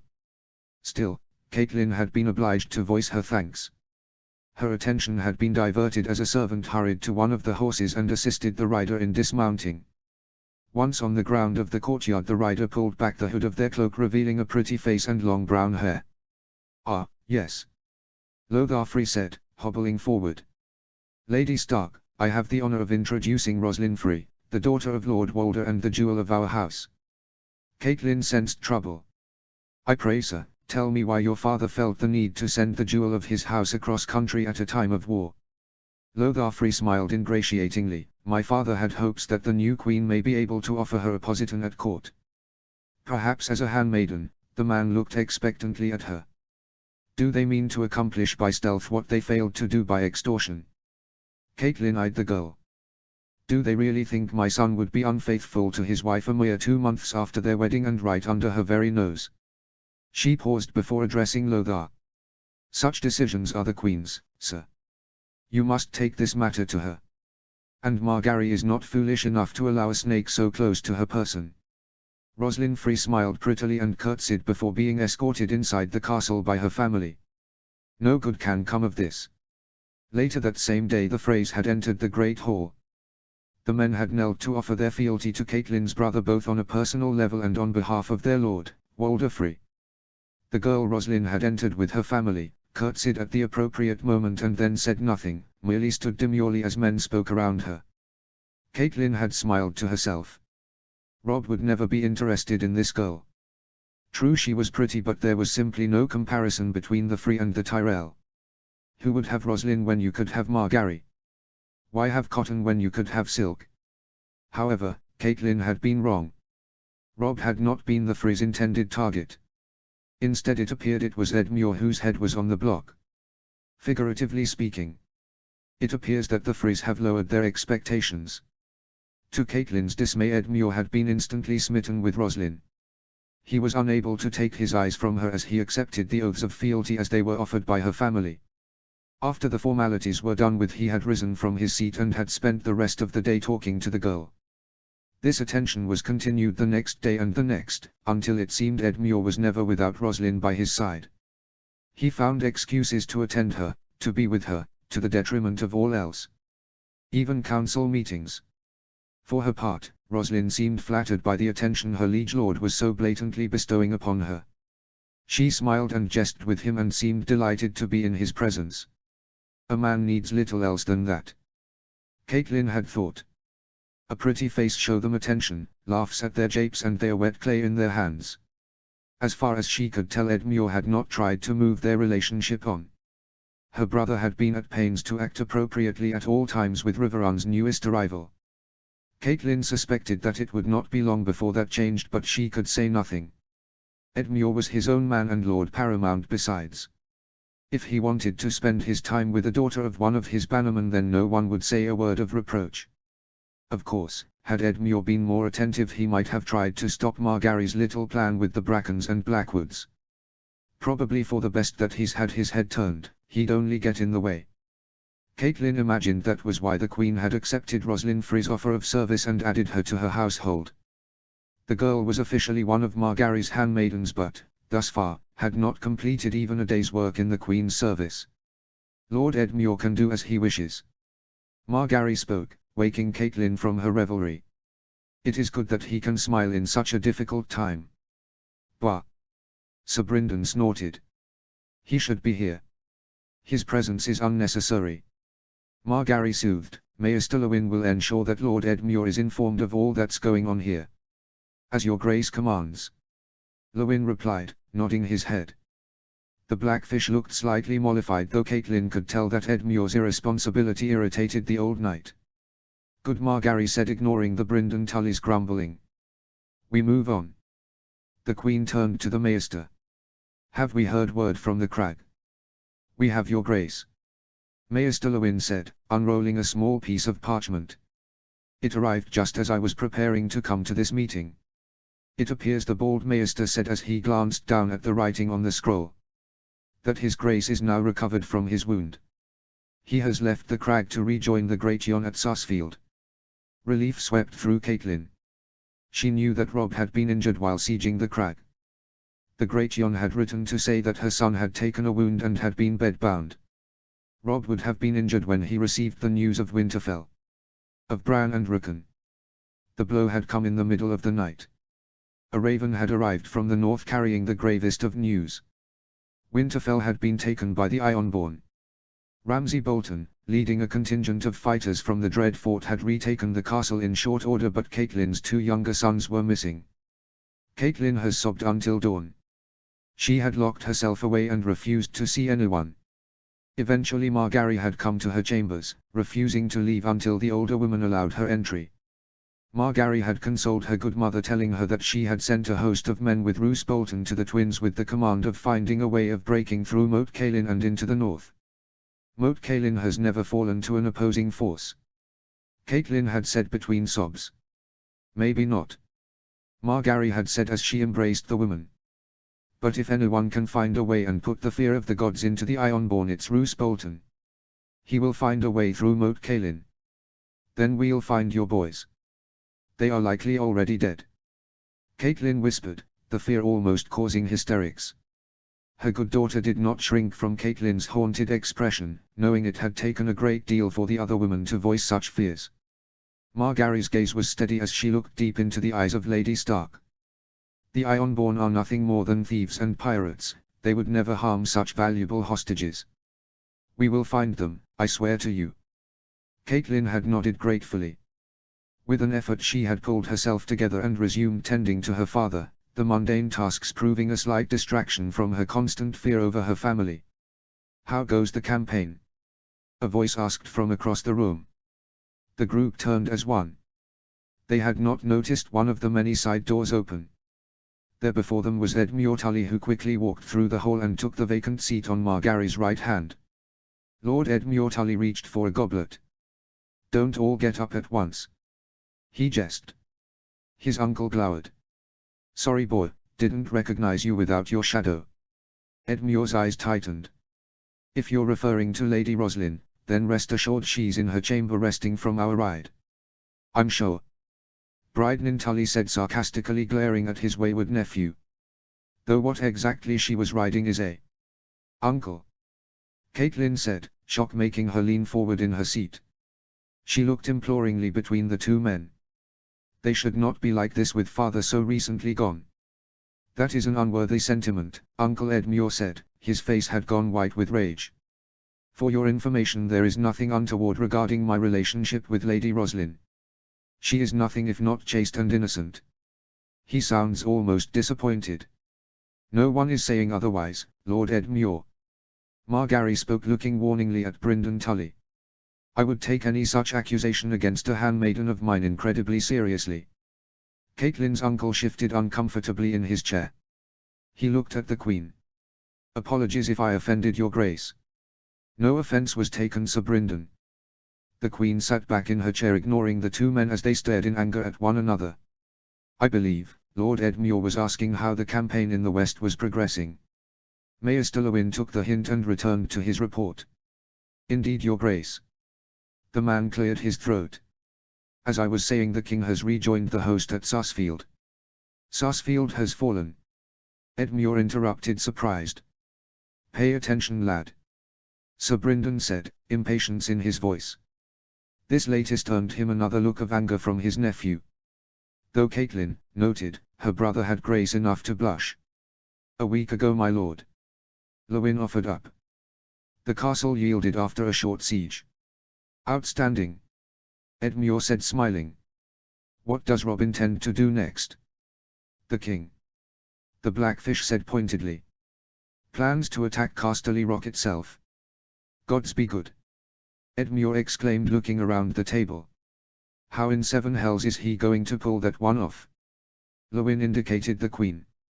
It would seem that the forces under the command of Lord Randil Tarly have already begun that task, my lord. Already? Edmure couldn't keep the astonishment from his face. Indeed. Maester Lewin said. He indicated a map on the table.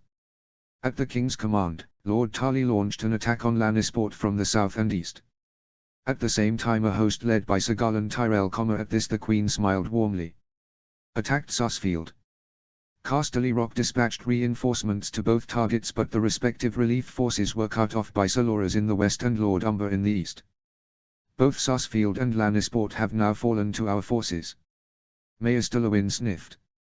With these two targets taken and the king returned to the field, it's only a matter of time before both hosts converge on Casterly Rock itself. We have reports that Lord Redwine has already blockaded the rock's port. Edmure sat open-mouthed. After a moment he spoke. Then the west has all but fallen. Almost is not enough, Edmure. Now that the Riverlands are ours again. Edmure said. We've won the war. The Blackfish looked as if he were about to rage at his nephew's absurdity, but Catelyn spoke before him. Any news from the twins? Catelyn asked. Gods let Lord Bolton have found a way through. Nothing new, my lady.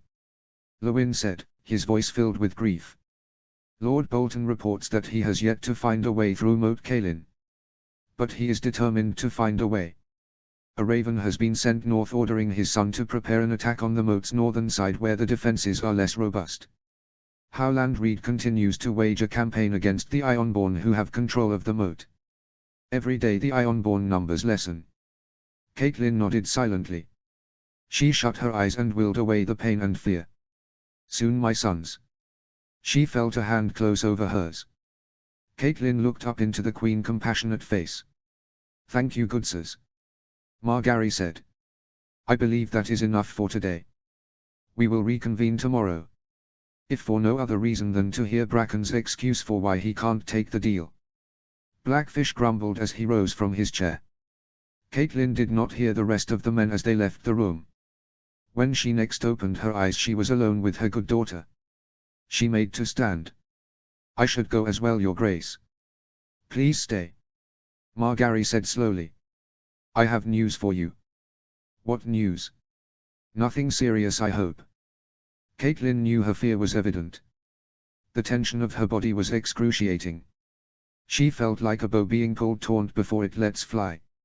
I cannot bear any more bad news. Well, it is serious. Margaery said, smiling. But nothing bad, I promise you. I had wanted the king to be the first to know, but he isn't here and I have to tell someone. Realization struck Catelyn with the force of a hammer on an anvil. She gaped at the Queen for a moment. For the first time in as long as Catelyn could remember, a genuine smile began to pull at her lips. You mean? That's right, Margaery said, her face radiant. The Maesters confirmed it this morning. I am with child. Chapter 31, Margaery v. Chapter text. You may have your servants dress you, your grace. The Maester said, stepping back and beginning the process of returning his tools to a leather-bound pouch he'd left on a table beside the bed. I have completed my examination. Margaery propped herself onto her elbows. Her handmaidens came from where they had been waiting at the side of the room. One delicately fit a robe around her as the other adjusted her shift. She looked past their efforts and spoke to the old man. And she couldn't keep the impatience from her voice. Your grace seems in perfect health. Lewin smiled kindly, keeping his attention on the task at hand. As does the child you carry inside you. Margaery sighed and put a hand delicately on her belly, an action she had taken to doing of late despite the fact that her condition was hardly noticeable. Only a slight swelling gave evidence to her child, something easily disguised by the right clothing. Not that we have any need of that. Let them all see and then shout the news from the highest mountain.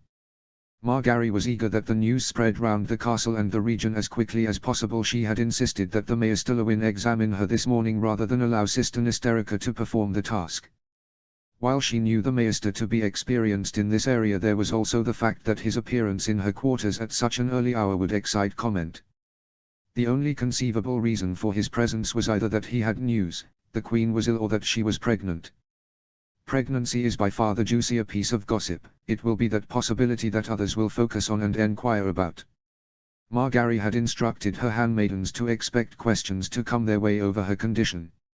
Some questioners would be more subtle than others. It was Margaery's orders that her handmaidens should slowly reveal, only under severe questioning from the gossips of course, the fact that she carried the king's child. Nothing endears a sovereign more to the people than the thought of their queen carrying the heir to the throne. The fact that the grandchild of Eddard Stark and great-grandchild of Hoster Tully would soon be born was a great source of joy among the small folk. When she had personally asked for the Maester, he had frowned for a moment, apparently puzzled that the Queen had come to him. "Are you sure, Your Grace? Perhaps you would prefer your own servants, or maybe even Maester Vimen." Margaery has smiled and taken Lewin's hands. She felt the wrinkles and calloused skin under her fingers. "I'm sure the good Maester Vimen and my own servants are more than capable. But I would prefer you to attend me." Lewin looked at her curiously. "I would have thought that you would like to keep the people who see you in this condition to a minimum. Some highborn ladies find the whole business of childbirth undignified and want to keep the business behind closed doors." The Queen offered him a wry look. "You served Lady Catelyn in 5 births, was she such a lady?" "No, Your Grace." The man smiling in remembrance. While a lady of immense dignity and bearing, Lady Catelyn was overjoyed at every one of her pregnancies and cared not who knew or saw her that way. "And I am overjoyed at mine." Margaery grinned widely. "Besides, you yourself assisted with the birth of all Lady Catelyn's children. Of the king himself. I can think of no one better to assist with the future king or queen. I'm sure King Robb will insist upon it." After a moment, the man seemed to work out her plan for himself and smiled knowingly. "Of course, Your Grace, I am yours to command." Now as the Maester finished packing away his instruments, Margaery got to her feet, pulling the long robe of green velvet around her to cover her body. She tied the belt across her waist as she spoke again. "I am most indebted to you, Maester Lewin. I'm sure the king and I will have great need of your services in the times ahead." "I live to serve Your Grace," Lewin said, bowing his head. "I had not thought I would live long enough to assist with the birth of Lady Catelyn's grandchildren. Well, I know I could not be in better hands." Margaery beamed at him. "Plus, not only that, we will have need of your other services." Lewin turned to her slowly. "Other services, Your Grace?" "The king told me how crucial your work was at Winterfell." Margaery said, "I have no doubt that when Robb returns from the Westerlands he will wish to appoint you to his small council." Maester Lewin blinked. "Small council, Your Grace." The Queen walked over to a table by the window. It was piled high with scrolls and messages. Each would require her attention. She picked up the top scroll before answering the Maester. "Surely you feel that a king needs a small council to help him rule the realm?" The old man looked quizzically at her. "Well, of course, Your Grace, but a small council requires a Grand Maester, does it not?" Margaery said, breaking the seal of the scroll in her hands. "The realm already has a Grand Maester, Your Grace," Lewin pointed out, looking perturbed. "Pycelle." Margaery snorted as she unrolled the parchment. "A Lannister toady if ever there was one." She tutted in dismissal. "No, I am sure the king will ask you to serve in that capacity at the conclusion of the war. Surely there are other more worthy men, Your Grace." She looked up from the letter in front of her, giving the man her full attention. The man looked at her uncomfortably. "I decide who is worthy, Maester Lewin. Your advice and service to Riverrun's council has been invaluable. I would wish that to continue at war's end." The Maester looked stunned. His mouth opened but no sound came forth. Margaery returned to the scroll. "I have written a letter to the Citadel on the king's behalf requesting that a team of acolytes, novices and maesters be sent to assist you." Lewin looked dazed. Finally he spoke. "I am at your command, Your Grace." "Good." Margaery nodded firmly. "Myra, the letter please." Her principal handmaiden stepped forward and presented Maester Lewin with a bound scroll. The young girl curtsied lightly to the man and returned to her place beside the other servants.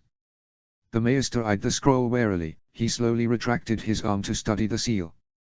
Inlaid within the hot wax was a picture of a direwolf head with its neck ringed with roses, a combination of the Stark and Tyrell sigils. He briefly admired Margaery's new seal as the Queen of the North, Trident and the Reach. Lewin looked up from the bound message to the Queen. I am truly honored, Your Grace, but I should remind you that the Citadel chooses a Grand Maester, should a vacancy occur, at conclave. It does not permit an outside power to dictate who it chooses. Please. You're not that naive. The Queen offered him a bright but firm smile. I assure you, they will permit this. My father has been incredibly generous to the Citadel, the Maesters there will remember that. She could sense the man's uncertainty. At the moment I am merely instructing you to have this letter sent. What happens next is beyond your power. But not beyond mine. Maester Lewin bowed slowly, mumbling his thanks, and then left the chamber. Margaery sighed. That was tiresome. I'm trying to honor the man and show he's valued. She sat at her desk and set the scroll she'd been holding aside. Yet another proposal from Lord Bracken to revise my terms of the settlement with the Blackwoods. Myra Forrester came towards her carrying a tray of refreshments. Margaery was glad to see that the girl had not let her position go to her head. She still fetches and carries like all the other girls. The North does breed them humble. Proud but humble. The Queen was amused by the contrast. Will you accept the proposal, Your Grace? Myra asked as she poured a goblet of water. No, Margaery replied as she reached for another of the seemingly endless mountain of messages. He has had my final word on the subject. The only choice he has now is to accept willingly or be forced to. Is it wise to make an enemy of the Brackens? Myra asked, setting a goblet in front of the Queen. They are a powerful house in the Riverlands. Antagonizing them might not be the wisest course. Clever girl. Perhaps not, but I cannot have it said that I allowed defiance. Lord Bracken tried to slip his own deal past the council. He cannot be allowed to do so. Otherwise it makes me look weak. And that is not the type of queen he faces. I did not choose this battle, and yet, now it's taking place, I must win it. Perhaps Lord Edmure should adjudicate. Myra offered, with hopeful eyes. These are Riverland houses that are quarreling. Should not their liege lord deal with it? Margaery allowed a burst of laughter to escape her. I believe Lord Edmure has better things on his mind than dealing with recalcitrant houses. Another handmaiden, Saya, came forward and set a plate of food on the table just to the side of Margaery's elbow. The woman giggled as she set the food down. Lord Edmure has been ever so distracted of late. The Queen turned to regard her sternly. Gossiping again, Saya? The handmaiden blushed and looked worrying at Myra. No, no, Your Grace. It's just, I shouldn't torture the poor girl. Don't be concerned, Saya. I don't mind you talking to others around the castle. The more the better. Just be sure it's not about my business. Saya stared wide-eyed at her mistress. Oh, Your Grace, I would never. Margaery nodded firmly. Good. She leaned back in her chair. Now, tell me, what does the castle say about Edmure Tully? The girl looked nervously at her mistress. Well, Your Grace, she said slowly, rumor has it that Lord Tully has been bewitched by Roslyn Free. Is that right? Margaery said, pondering. Oh yes, Saya said in a rush, eager now that she saw she had an audience. The two have been seen walking around the castle together. Indeed, they are rarely seen apart. How nice. Though perhaps Lord Tully is just being a gracious host. Her handmaiden gave her an odd look, no doubt disbelieving her naivety. It could be, Your Grace, but one of the stable boys told me he saw the two holding hands down by the river. Holding hands? Myra said in mock horror, playing into Margaery's game. They are doing more than that. Saya retorted, angry at being mocked. They've been seen kissing as well. All right, Saya. Margaery said, raising a hand and laughing. It's all right. We believe you. The girl flashed an angry glance at Myra and then bowed her head. Interesting. Margaery mused. Kissing and holding hands. And Roslyn Free has been with us for less than a month. The girl does move fast.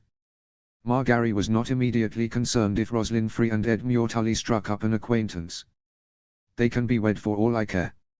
At least that might break the Frys' opposition to my marriage to Robb. Still, this needs looking into. Have Roslyn attend me at the feast this evening. Margaery said to Myra. It's high time I got to know this girl for myself. Myra curtsied. I will inform her, your grace. About time she did some work. Saya said from over Margaery's shoulder. The queen smiled to herself. When the Frys had requested that Roslyn be appointed to Margaery's household, she had been pleased to accept. While it was the height of impudence to request the post, the queen had hoped that it might go away to soothing the wounding pride of the Frys from the king choosing to marry her rather than have any of the multiple free girls on offer. It's not like Robb made a promise to marry a Frey. I don't quite understand why they are so offended. Sore losers, I suspect. They thought they were going to be linked to royalty and they feel cheated. Margaery had accepted Lothar Frey's offer of his relative's service as a token of peace. An attempt to placate the Frys' wounded pride. Since then she had rarely seen the girl. Roslyn had seemed to spend all her time elsewhere, much to the other handmaiden's annoyance. The queen hadn't minded. The girl serves a purpose just by being here. I hardly need another servant to attend me. She considered. Now though, it looks as if they've managed to snare their liege lord. That may be why the Frys' mood has improved. Why, Lothar Frey even smiled at me when he bowed the other day. Plus it does Ed Muirtully good to have a distraction, keeps him out of trouble. Nodding to herself, the queen opened another scroll and began to read the contents. This one had already been opened by Maester Lewin and detailed the situation to the south. It would appear, Myra Margaery said, turning to direct her comments at her favorite. That your father is doing fine work at Harrenhal. Myra Forrester looked at her in surprise. My father, your grace. The queen lifted the scroll to show the broken seal. She pressed the two broken bits together. Once combined, the seal of House Forrester, an ironwood tree with a sword in its center, was clear for all to see. Lord Forrester is preparing the castle in case of a Lannister attack. His men are garrisoning the castle, though I imagine that even the thousands of men he has with him would be dwarfed by that monstrosity. I wasn't aware that my father is in charge at Harrenhal, your grace. Myra said, flushing slightly. Your father is in command while Sir Brynden is with us, for his brother's funeral. Her handmaiden nodded slowly. Is he well, your grace? Myra asked quietly. He doesn't say. Margaery said, scanning the document in her hand. Nor is Lord Gregor likely to comment on his personal well-being in a dispatch to his commanders. But there's been no fighting since our army took the fortress. I see no reason to believe he's not fine. Myra smiled gratefully and went about preparing the queen's clothes for the day ahead. As she returned to the letter, the door to Margaery's bedchamber opened, allowing Eleanor Tyrell, another of the queen's handmaidens, into the room. She curtsied formally. Forgive the intrusion, your grace. Lady Catelyn Stark is outside. She wished to see you. Shall I show her in? No need. Margaery setting aside the parchment and standing. I shall go to her. My lady. Saya gasped, you are not dressed. As if I didn't know that already. I hardly think Lady Stark will mind if I am more casually attired than normal. Besides, it would not do to keep the king's beloved mother waiting. Margaery adjusted the robe to make sure she was covered and then walked from the room. In the outer chamber she saw Catelyn Stark standing at the far side of the room, her hands clasped before her. The lady wore a fine blue and grey dress, embroidered with fishes. Between them were two other handmaidens, Megha and Alla, who stood like sentries, denying Lady Stark further entrance to the room. Mother! Margaery said joyfully as she stepped into the chamber. She swept past her handmaidens and took the other woman's hands. Smiling, she reached up and kissed the other woman on both cheeks. How nice of you to visit me. Catelyn Stark returned her smile, though more thinly and awkwardly. Thank you for receiving me, your grace. Margaery could not help but notice the formalness of the tone. Well, that won't do at all. Ladies, leave me alone with Lady Stark. Her handmaidens rushed to obey, quickly exciting the room. Myra Forrester was the last to leave. By the nod she gave the queen, Margaery could tell that the girl would be right outside the door should her mistress need her.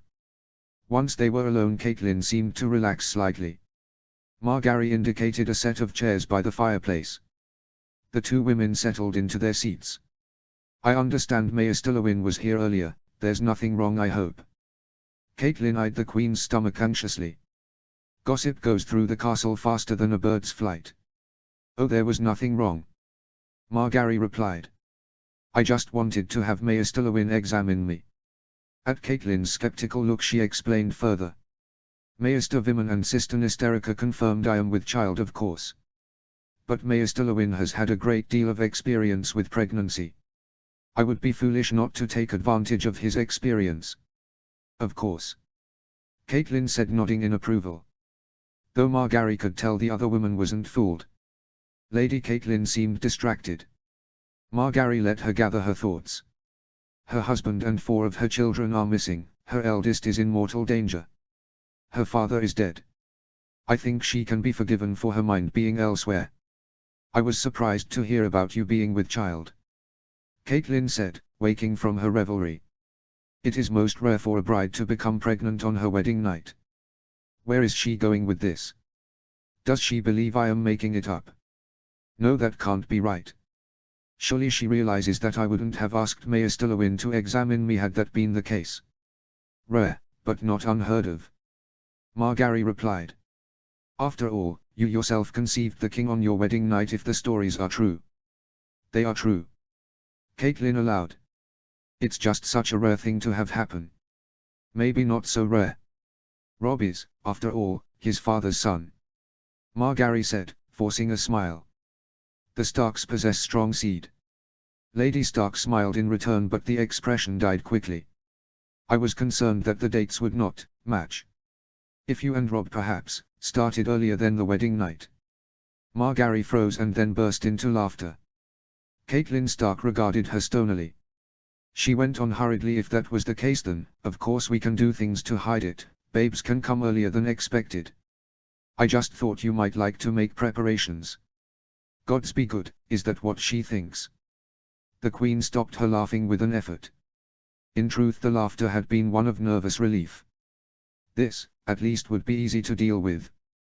Margaery feared that her good mother might be accusing her of being unfaithful to the king. Mother, you do your son a disservice. Robb was ever honorable with me.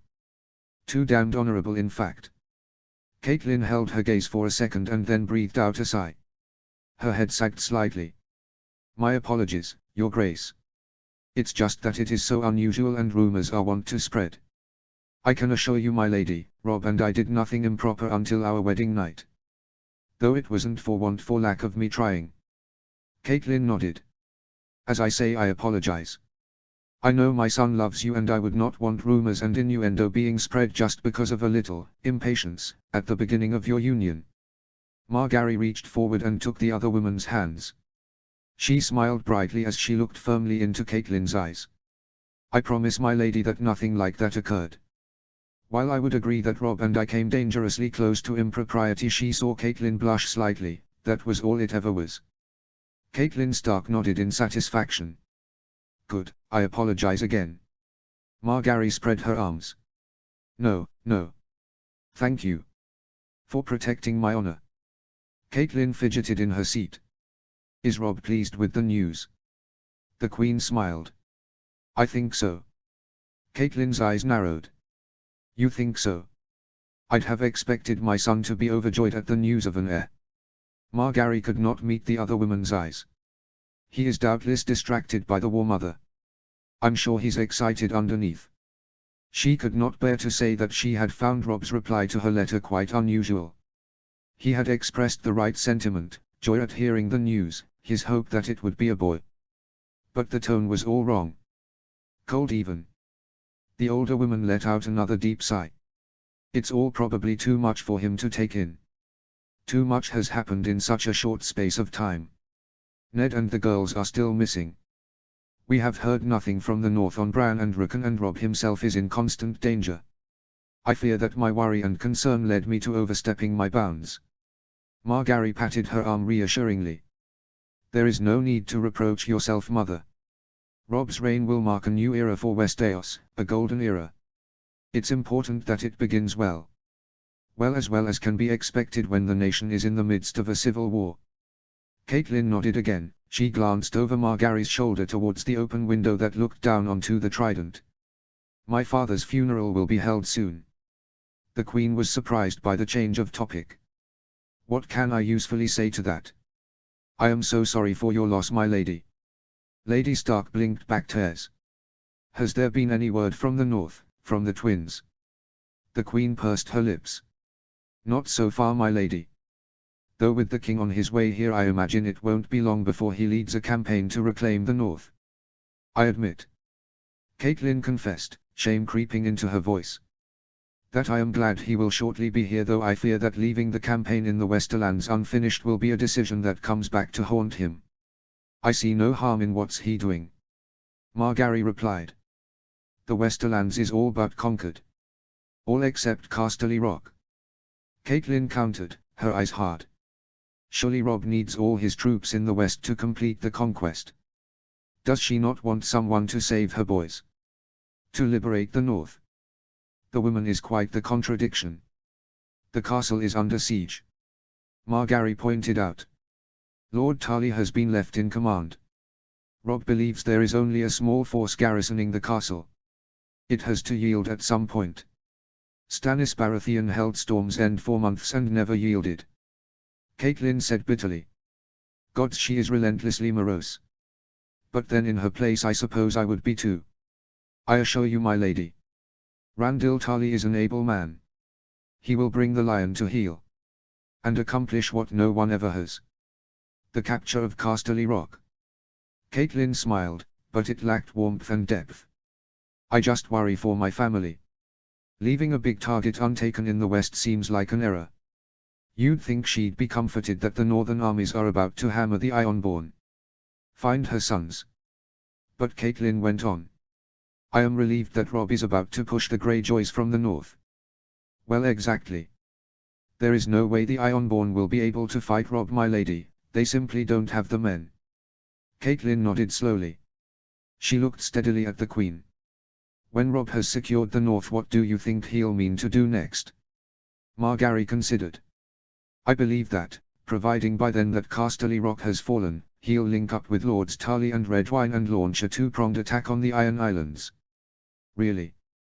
Catelyn said, surprised. Well, it will be a lot more difficult than simply saying it, but that's most likely Robb's intention. I believe so, Margaery said firmly. The Greyjoys were offered an alliance. The king offered them the hand of friendship and they spat on that hand and launched an unprovoked attack on the north. They knew the army was elsewhere and attacked all the same. Which, tactically, made sound sense. And now they must pay the price, Margaery declared. Between the northern and southern hosts, the Iron Islands will not hold out for long, and it will give the northern houses their vengeance. Catelyn looked thoughtful. I imagine the Northmen would like that. I told Robb he was a fool to trust the Greyjoys. I never wanted Theon in our home. But Ned never gave me any choice. She paused with a far-off look in her eyes. He gave me no choice over a great many things. Could this be about Robb's brother, Jon Snow? Well, in any case, I'm sure Robb will seek justice against the Ironborn for their transgressions. I worry about the Lannisters, Catelyn offered. I simply cannot understand why Lord Tywine suddenly rode south instead of fighting Edmure at Harrenhal. It makes no sense to yield the Westerlands. Your uncle believed that King's Landing was under attack by another force, Margaery responded. Most likely Stannis Baratheon decided to try and topple his supposed nephew from the Iron Throne. Do you think he was successful? Catelyn asked. Does it matter? She almost said. Both Baratheon and Lannister will have to be defeated before this is done. Let them both expend themselves fighting each other and have us fight the victor at the end. As soon as she had the thought, Margaery reproached herself. Many men will die in the fighting. And not just soldiers if King's Landing is attacked. I should not take joy in such things, even if the people dying are my enemies. We don't know, she said by way of reply. All we know is that the Riverlands are safe. That, for the moment, remains our only concern. The other woman frowned slightly but nodded all the same. The Queen attempted to change the subject. I know we will discuss this at the next council meeting, but have you had any word from your sister at the Uri? Caitlyn's eyes blazed with anger. I have heard nothing from my sister. Margaery cocked her head to one side. Perhaps we should send a rider rather than a raven. Surely your sister would not want to miss your father's funeral. I have no idea what goes on in my sister's mind. Caitlyn spat. All I know is that she denied Rob's request for aid when he started this conflict and wanted to rescue Ned. She has also ignored all my letters imploring her to visit us here when father was ill. For that alone Caitlyn's eyes were full of fury. I will never forgive her. I suppose then that there is no hope of your sister answering our proposal for an alliance? Margaery enquired, already knowing the answer. You told me that she had an abiding fear of the Lannisters. Surely, the situation is different now. If she joins us, your sister can be confident she is on the winning side. I can do no more than I have. Caitlyn replied sharply. Short of going to the Uri to entreat my sister in person. We could send a rider. The Queen repeated. Make sure our message gets through. We know our message is getting through, was the other woman's curt response. I have sent messages to all the major castles in the region. The Uri, the Red Fort, Runestone. No one has replied. The silence of the Vale is deafening. This did not augur well. Maybe they have been attacked, she suggested. In some ways she liked that option better than believing that a powerful ally sat on their eastern flank doing nothing. Caitlyn scoffed. More likely my dear sister has ordered her son's bannerman to ignore any message from our forces. The lords and ladies of the Vale are nothing if not honorable. If they are given an order from their liege, even if it's from his mother, they will obey it, no matter their personal inclinations. Lady Stark shifted in her seat. When my husband was captured by the Lannisters, I saw that the lords of the Vale were incensed. They were ready to march at a moment's notice to join Robb in his fight against King Joffrey. My husband grew up in the Uri, he and Robert Baratheon were both beloved of Jon Arryn.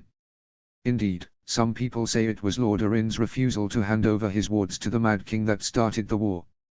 Though she knew this story, Margaery listened intently, taking in every word. The lords of the Vale loved Ned as one of their own. But, instead of being allowed to fight on my son's behalf, my sister decided that their first responsibility was to protect their lord. They were oath-bound to protect Jon's little boy. Jon Arryn was loved to the point of worship in the Vale. His people would do anything for him. A fact my sister knew well when she spoke to the lords, invoking their honor and sense of duty. Caitlyn's face became a sneer. Honor. Duty. My sister knows nothing of those concepts beyond what she can use to get her way. She seems to know precious little of family either. Margaery thought. With the exception of her son. No, your grace. Caitlyn said with finality. I can promise you this, nothing will coax my sister from her stronghold in the Vale. For the foreseeable future, both she and the Vale are lost to us. Now it was Margaery's turn to nod in agreement. Later that day Margaery walked through Riverrun's many corridors heading to the main hall for the feast. The king was due to arrive soon. A group of scouts had arrived that afternoon informing the council that Robb had passed through the Golden Tooth, saying that he would be with them within the next few days. The queen had to admit to herself that she welcomed the prospect of Robb's return. She had not expected to be in love with whoever was to be her husband. Such things were unexpected in a highborn marriage. When her father had betrothed her to Renly, her heart had sank at the prospect. Renly was clearly more interested in men, more interested in her brother, than he would ever be in her. She would share a small measure of power, but that was all. She had resigned herself to a loveless marriage and hoped that children and power would offer her some solace. There was not likely to be either with Renly. Somehow, the gods had lifted her from that bleak future and rewritten her destiny. For that she would be forever thankful. Robb Stark was much the better match. He was strong, handsome, and virulent. And he desired her in a way that Renly Baratheon never could. What's more, he values me. He appreciates my mind and seeks, and heeds, my advice. A woman can expect no more in this world. The queen hoped, believed, that she would be granted official powers from her husband.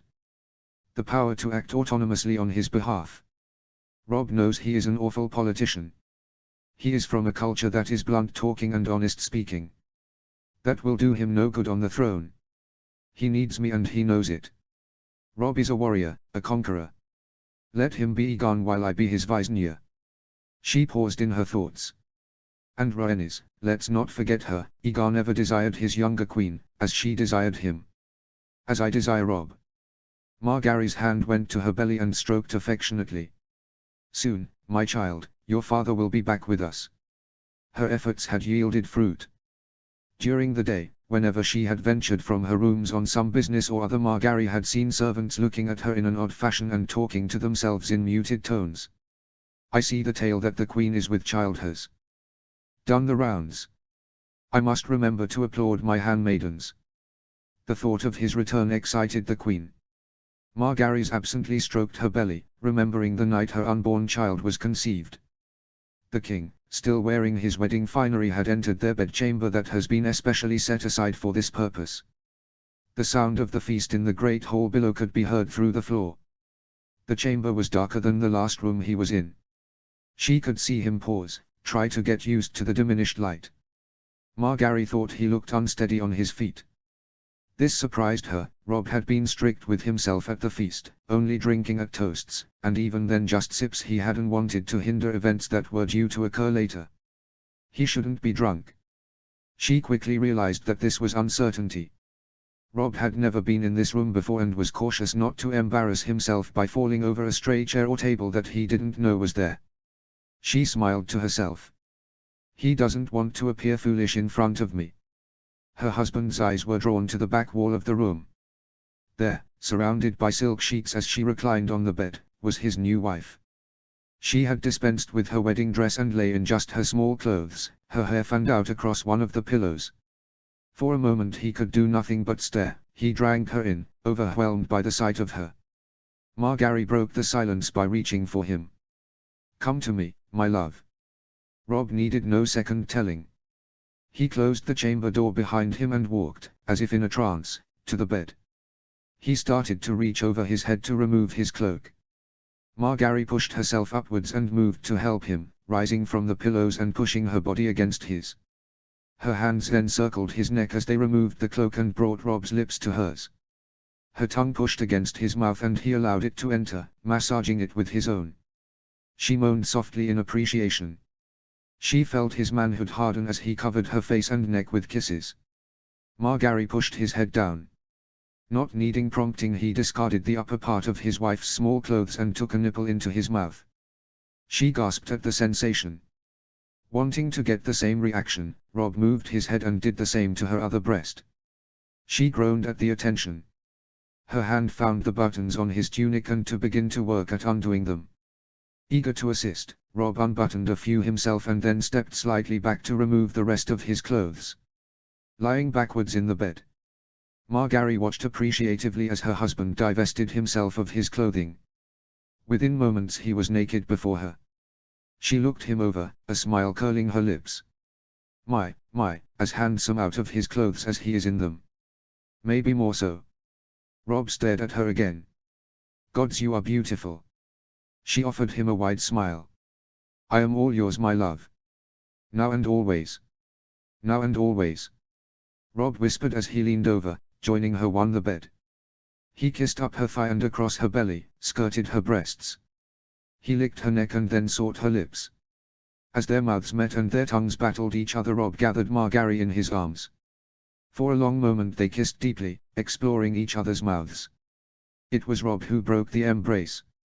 He began to kiss and nibble back the way he'd come, working his way down her body, planting sweet kisses as he went. Finally he arrived at her sex. His fingers probed, gently stroking the skin and exploring the folds. What is he doing? Margaery got up on her elbows to watch her new husband, who was staring intently at her. Could this be the first time he's seen a woman naked? Robb's stroking was light, almost imperceptibly so, against her skin. She was about to call him up to her when suddenly a tingling started. It was an odd sensation that she had never experienced before. It started slowly, building up between her legs. She moaned loudly. Encouraged, Robb leaned towards her. She felt his breath on her. Glancing down, she saw Rob tentatively open his mouth and lick her gently. How does he know to do that? The effect was instantaneous. Her body bucked up to meet his mouth. Smiling at the reaction, Rob's arm circled her thighs. He used his hands to part her folds as he began to increase his attentions. The wave of pleasure struck her hard. Margaery gripped the bed sheets and pulled them towards her. She stifled a wild groan into the fabric. The king did not let up. He used her reactions as a guide as he used his mouth on her, not letting up for a moment. A pressure was building within her. Her free hand went down to bury itself into the soft curls of his hair, gripping tightly. Wave after wave of pleasure made her body shudder. Never before had she felt anything like this. Gods be good. Her orgasm shook her and she could stifle her moans of pleasure no longer. She cried out with joy as she reached her high.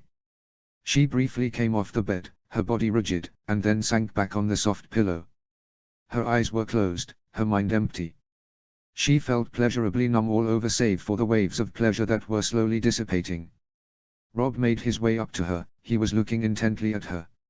Slowly she opened his eyes to smile at him. He stroked her cheek gently. Was that a light, my love? Margaery laughed lightly. That was amazing, Rob. I think we can do better than that. The young wolf declared quietly. The queen's eyes widened as, with a playful growl, he began licking again. In a short amount of time the pressure was building once more. Gods, not again.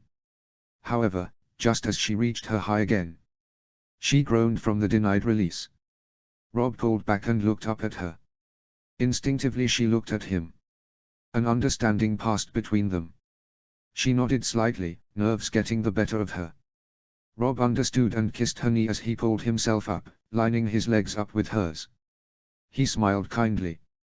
I'll be as gentle as I can, the king said in complete seriousness. If it hurts, tell me and we'll stop. Margaery nodded, not saying a word. She wanted this. She had wanted it since the moment she'd met Robb Stark in the Great Hall of Riverrun.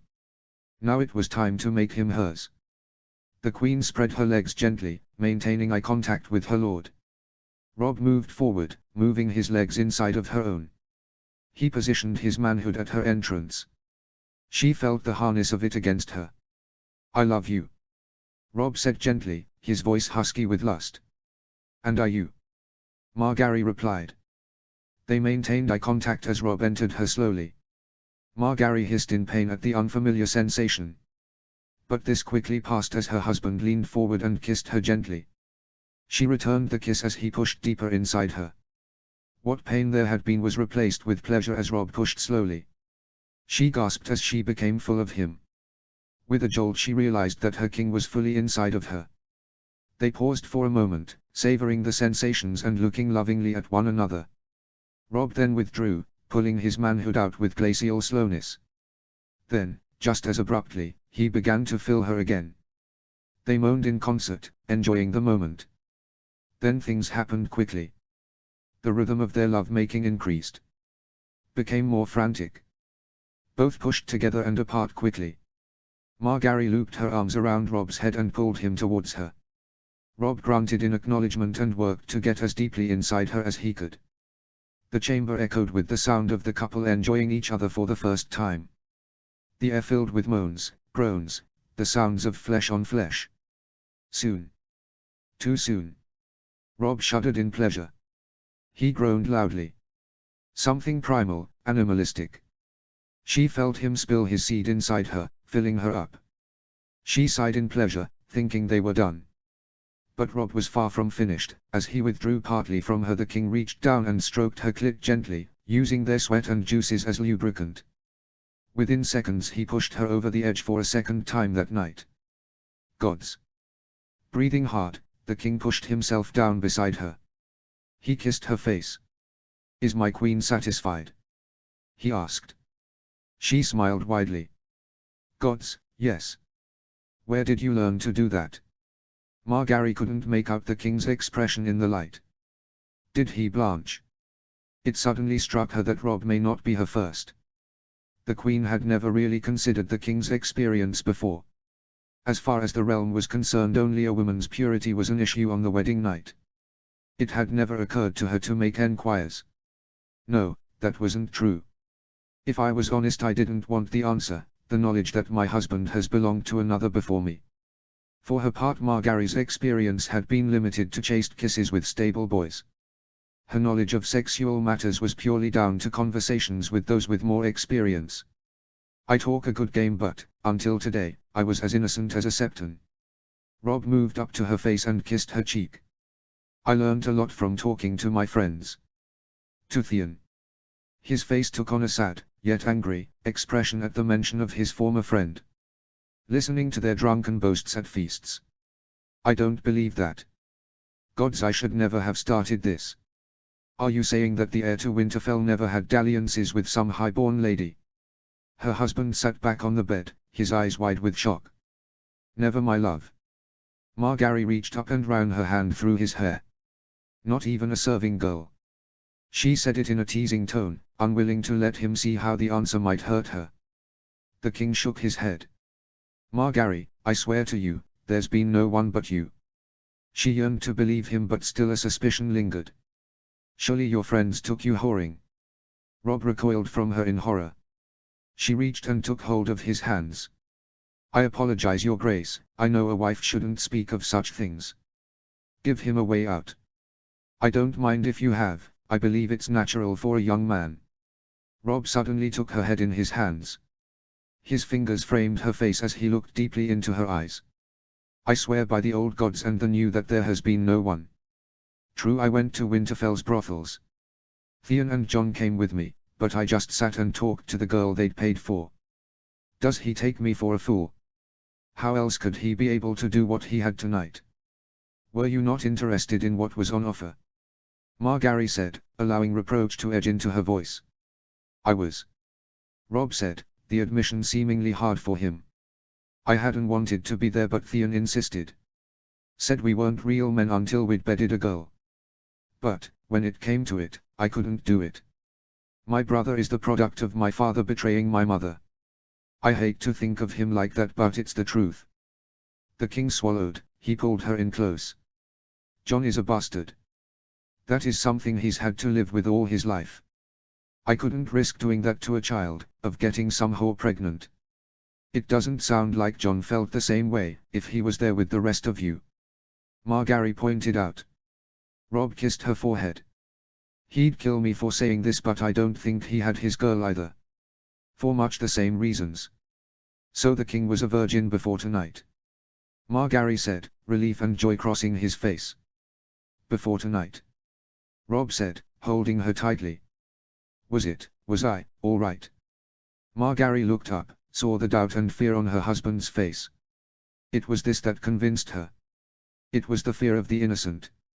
She shuddered in remembered pleasure. You were wonderful, my love. The king smiled. Well, I hope you are well rested, my queen. For I have a lot in mind for you.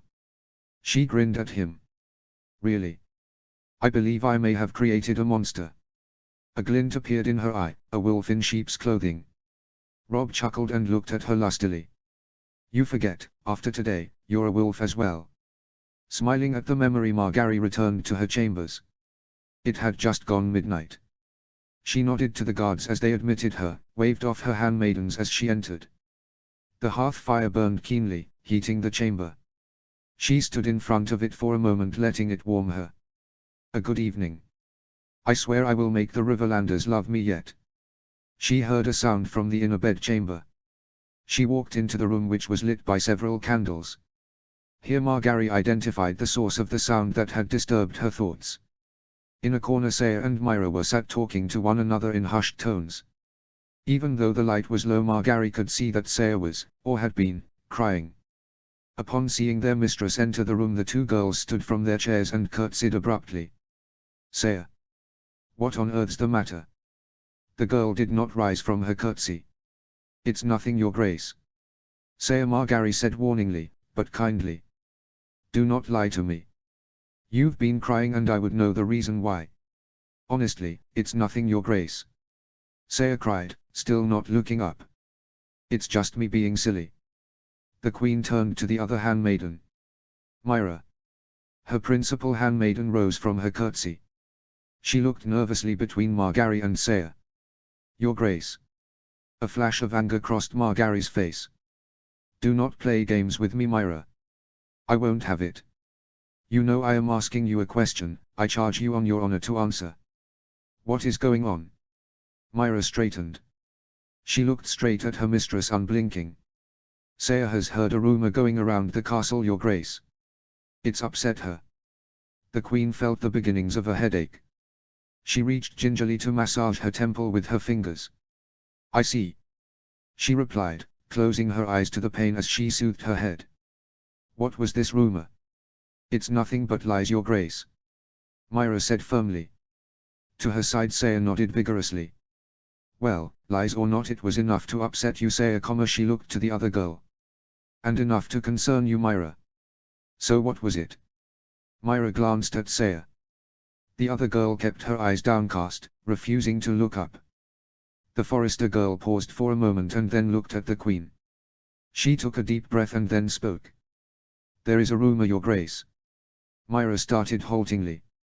She paused, took a deep breath, a rumor that the king has taken a lover at the crag. What is this nonsense? Margaery asked, her eyes angry, her fists clenched. Who is saying such things? The rumor is all round the castle, Your Grace. Myra said, her face sad. It was the scouts who rode in a few hours before the feast. They were part of the advance guard heralding the king's arrival. I am aware. Margaery said angrily. The queen looked from Myra, who was standing as still as a statue, to Saya, who was wringing her hands and beginning to cry again. Tell me the rest, now. She ordered, all sense of kindness and compassion gone from her face. Details are a little scarce. Myra said. She took shallow breaths. The word is that, when the king was injured, he was tended by the daughter of Lord Westerling. The girl looked miserable. While she nursed him, the king received word that Winterfell had been attacked, that his brothers were missing. Most likely dead. He would have been devastated. Margaery knew. Myra took another deep breath. Since that night the king apparently spent a great many nights with her. No. The queen was struck mute for a moment. Her hands went instinctively to her stomach. She felt like she had aged a decade in less than a minute. An awful silence descended on the room. I'm so sorry, Your Grace. Myra said, tears beginning from her own eyes. I'm so sorry. Chapter 32, Davos v. Notes. See the end of the chapter for notes. Chapter text. Legend said that the fortress of Storm's End was razed by Doran, the first Storm King, in his defiance at the old gods for taking his family from him. According to those who knew history, Doran razed 6 fortresses, each stronger and more imposing than the last. The gods responded by sending storms to topple each one. Eventually, Doran ordered the construction of a 7th, final, fortress on the ruins of the last. It was this said that he employed great magic in its construction and, as a result, it still stood today as one of the most formidable castles in the 7 kingdoms. I hope the name Storm's End is right, otherwise we're finished. A storm's coming, true enough. Davos Seaworth entered into the cavern. The narrow passage he had been in widening considerably into a large grotto half filled with water. Here there was no natural light, the only illumination granted by torches either in the hands of other men or held in brackets that had been cut into the sheer rock walls. The sounds of sailors struggling filled the air. Cries of exertion, of curses at something going wrong. And pain, always cries of pain.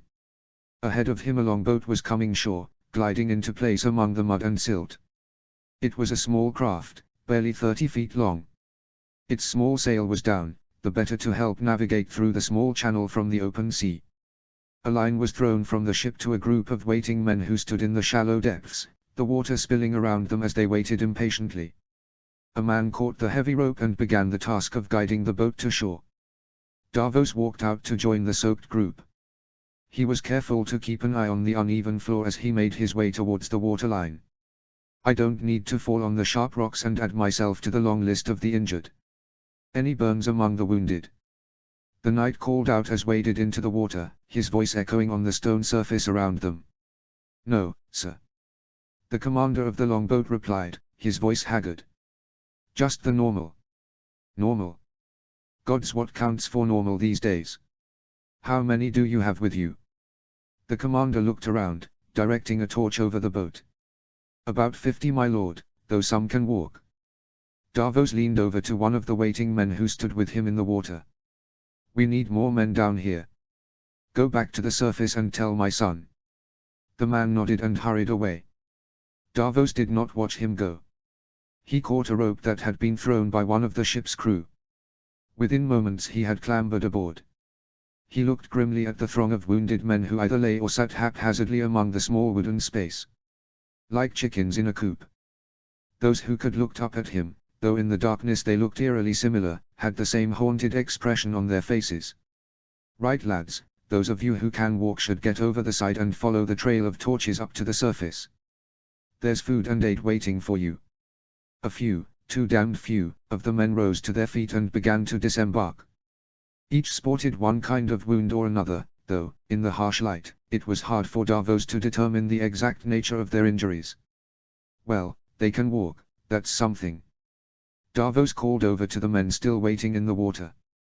We've got about 30 still here. Let's get them off the ship. He turned to the commander of the boat.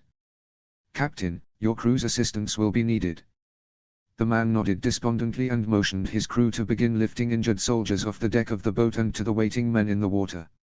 Some required the help of ropes that were cast around the yardarm and used as a simplistic pulley system. Some men cried out as they were lifted, others screamed in pain. But there were some who said nothing. Not a word. Those were the ones that Davos despaired for. The sounds of approaching men could be heard. At the far end of the cave a group of soldiers came rushing into the grotto. Without instruction they waded into the water to help their fellows. This won't have been the first time they've done this. Nor will it be the last. The work proceeded with excruciating slowness. The men tried to be as gentle as they could, but the awkwardness of the task was galling. Like sacks of grain the injured were lowered overboard and given to the men below. Davos was sure that men were being further injured by being handled in this manner.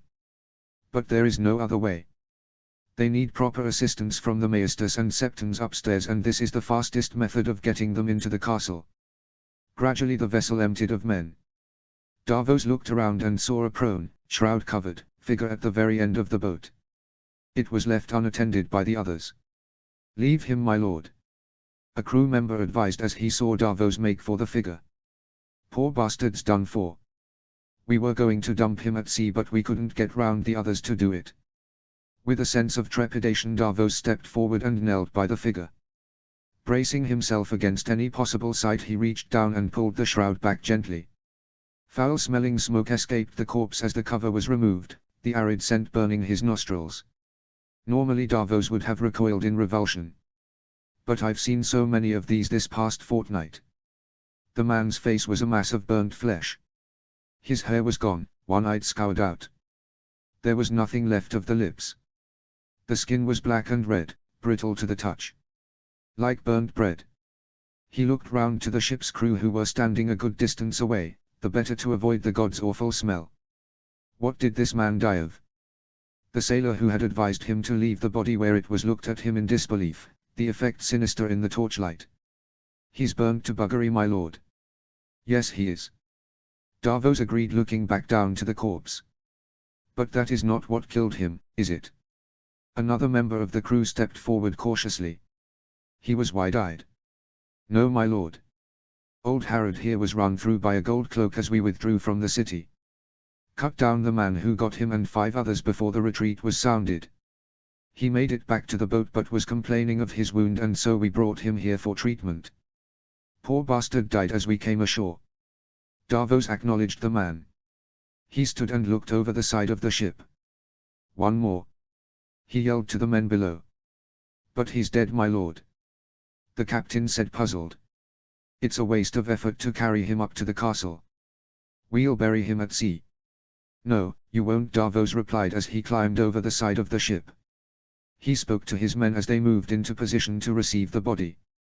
Make sure that one goes to Lady Melisandre. She will want to see him. To what purpose? She can't bring back the dead, he overheard a sailor mutter as he and his crewmates lowered down the body. Oh, can't she? Later Davos ascended the stairs to the king's chambers. He forced his weary legs to move him forward, though he would have liked nothing better than to be in a warm bed with some food inside him. It had been a god's awful day, and he did not expect the days ahead to be any easier. The journey back from King's Landing had been nothing short of hellish. He had thought the battle itself had been horrific, but it had been as nothing compared to the long journey as what remained of the fleet sailed down the coast. Still, we were lucky to escape at all. Especially with the wildfire. The knight repressed a shudder. In his nightmares Davos could still see the solid wall of green flames as they came towards his ship, threatening to burn him, his son and his crew to ash. Never before had Davos seen such a thing. God's willing, I never will again. Davos had been ready for death. He'd been knocked to the deck of his ship in the initial explosion and had been struggling to regain his senses as the Lady Melisandre stepped past him and strode to the prow of the ship. She had stood there watching the flames rush at her with no protection, no thought for her own survival. The Onion Knight had assumed the woman had lost her senses. Finally, she's let her love of the flames override her sanity. At least her victims will have justice for her burning them. What happened next almost caused Davos to lose his own mind. The Red Woman had raised her hands and prayed loudly to her god. At her command the wall of flames stopped, suspended in midair, roaring impotently like fiery beasts denied their sustenance. Next, the lady had thrown aloft her arms and the fire moved back the way it came, smashing into King's Landing and enveloping the very people who had set such a dangerous trap for them. She commanded the fire. She ordered the flames and they obeyed her. Davos had climbed to his feet to confront a vision that would not have looked out of place in one of the seven hells. He watched the enemy city be engulfed in flames. Watched as men burned to death, consumed by a fire they could not quench. If madness had come then, he would have welcomed it. But it seemed fate had a different ending in mind for Davos Seaworth. It had become clear that King Stannis' fleet was floundering. A large number of ships were loose, including the flagship. Their commander Sir Imry Florent was dead, either consumed by fire or drowned at the bottom of Blackwater Bay. If the fleet does not attack, then Stannis will have to assault the wall on his own. He may not have the men to take the walls if the city garrison throws all its defenders against him. A second front was needed. It's up to me. It's my duty to act. Somehow, Davos had managed to tear his eyes away from the sight and assume command of the fleet. He had known the initial battle plan and moved now to carry it out. Dragging the remnants of the fleet together, he ordered an attack on the city walls. On the Mudgate. Almost immediately he saw a problem. The wildfire attack on the city walls had done the attackers a great service by driving the defenders from their posts, but, now, the very thing that had opened the way for Stannis' forces was now going to be an obstacle to them achieving their objective. The damned fires would not go out. Davos had looked desperately for another point they could breach, but his efforts were in vain. The Mudgate was the only gate on the eastern wall. And it's engulfed with flames. As the ships neared the shore he sought for another option but could think of nothing. What rudimentary siege equipment they had, ladders, battering rams and the like, had been stored in the ships ahead of them and had been destroyed in the Lannister attack. They had no equipment left to get the Mudgate open. If we could even get close to it.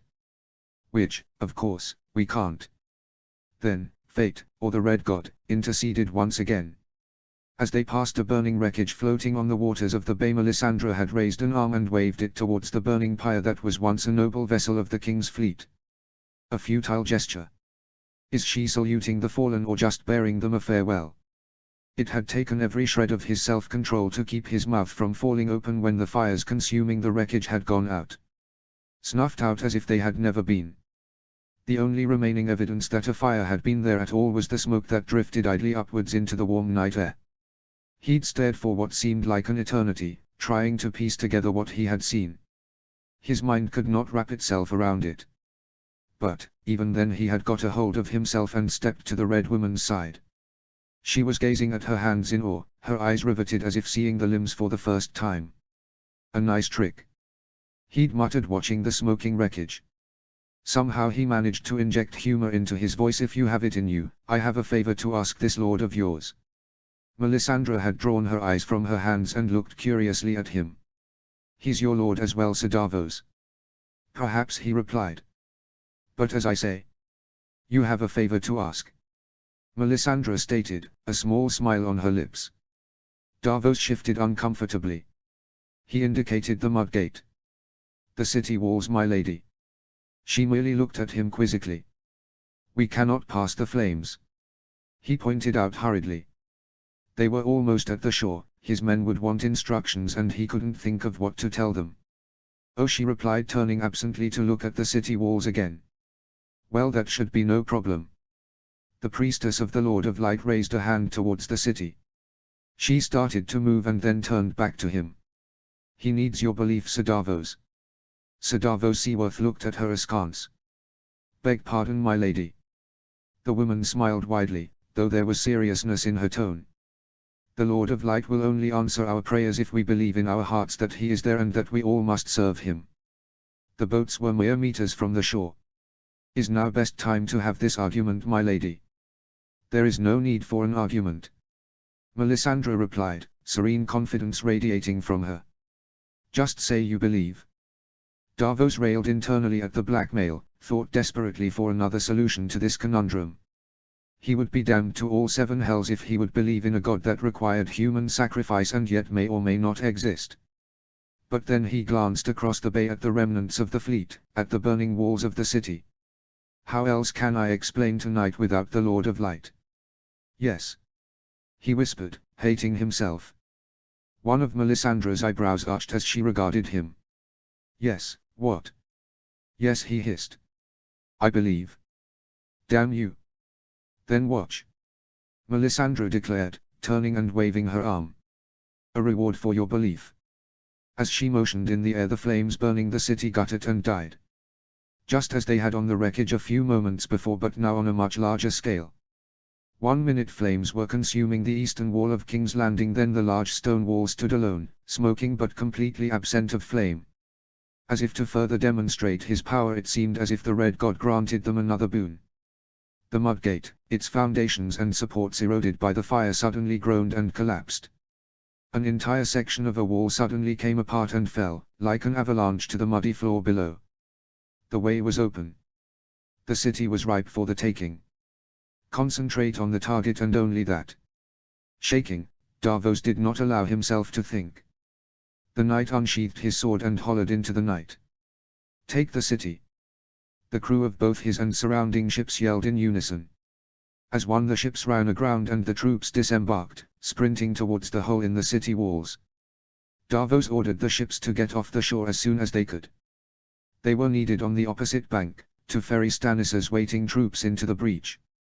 After he gave the instructions, Davos clambered down the side of Big Betha and gathered himself to join his men. Just as he was about to run forward, his attention was diverted, taken up by a sight he would remember for the rest of his days. To the side of the ship, in the shallows of the mud, was a burning figure. By the lack of armor, Davos guessed him to be a sailor, probably from one of the ships that had been destroyed.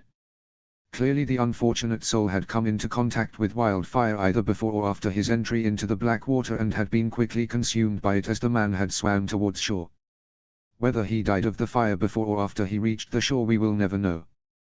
What got his attention was the fact that Melisandre was attending the body. Davos had not seen her leave the ship, but she was kneeling next to the burning corpse, watching with interest. He was about to turn away and leave her to whatever devilry she was about when the Red Woman waved her hand over the corpse. The fires burning the flesh instantly went out. Not quite as impressive as making the fires of the city disappear, but all right.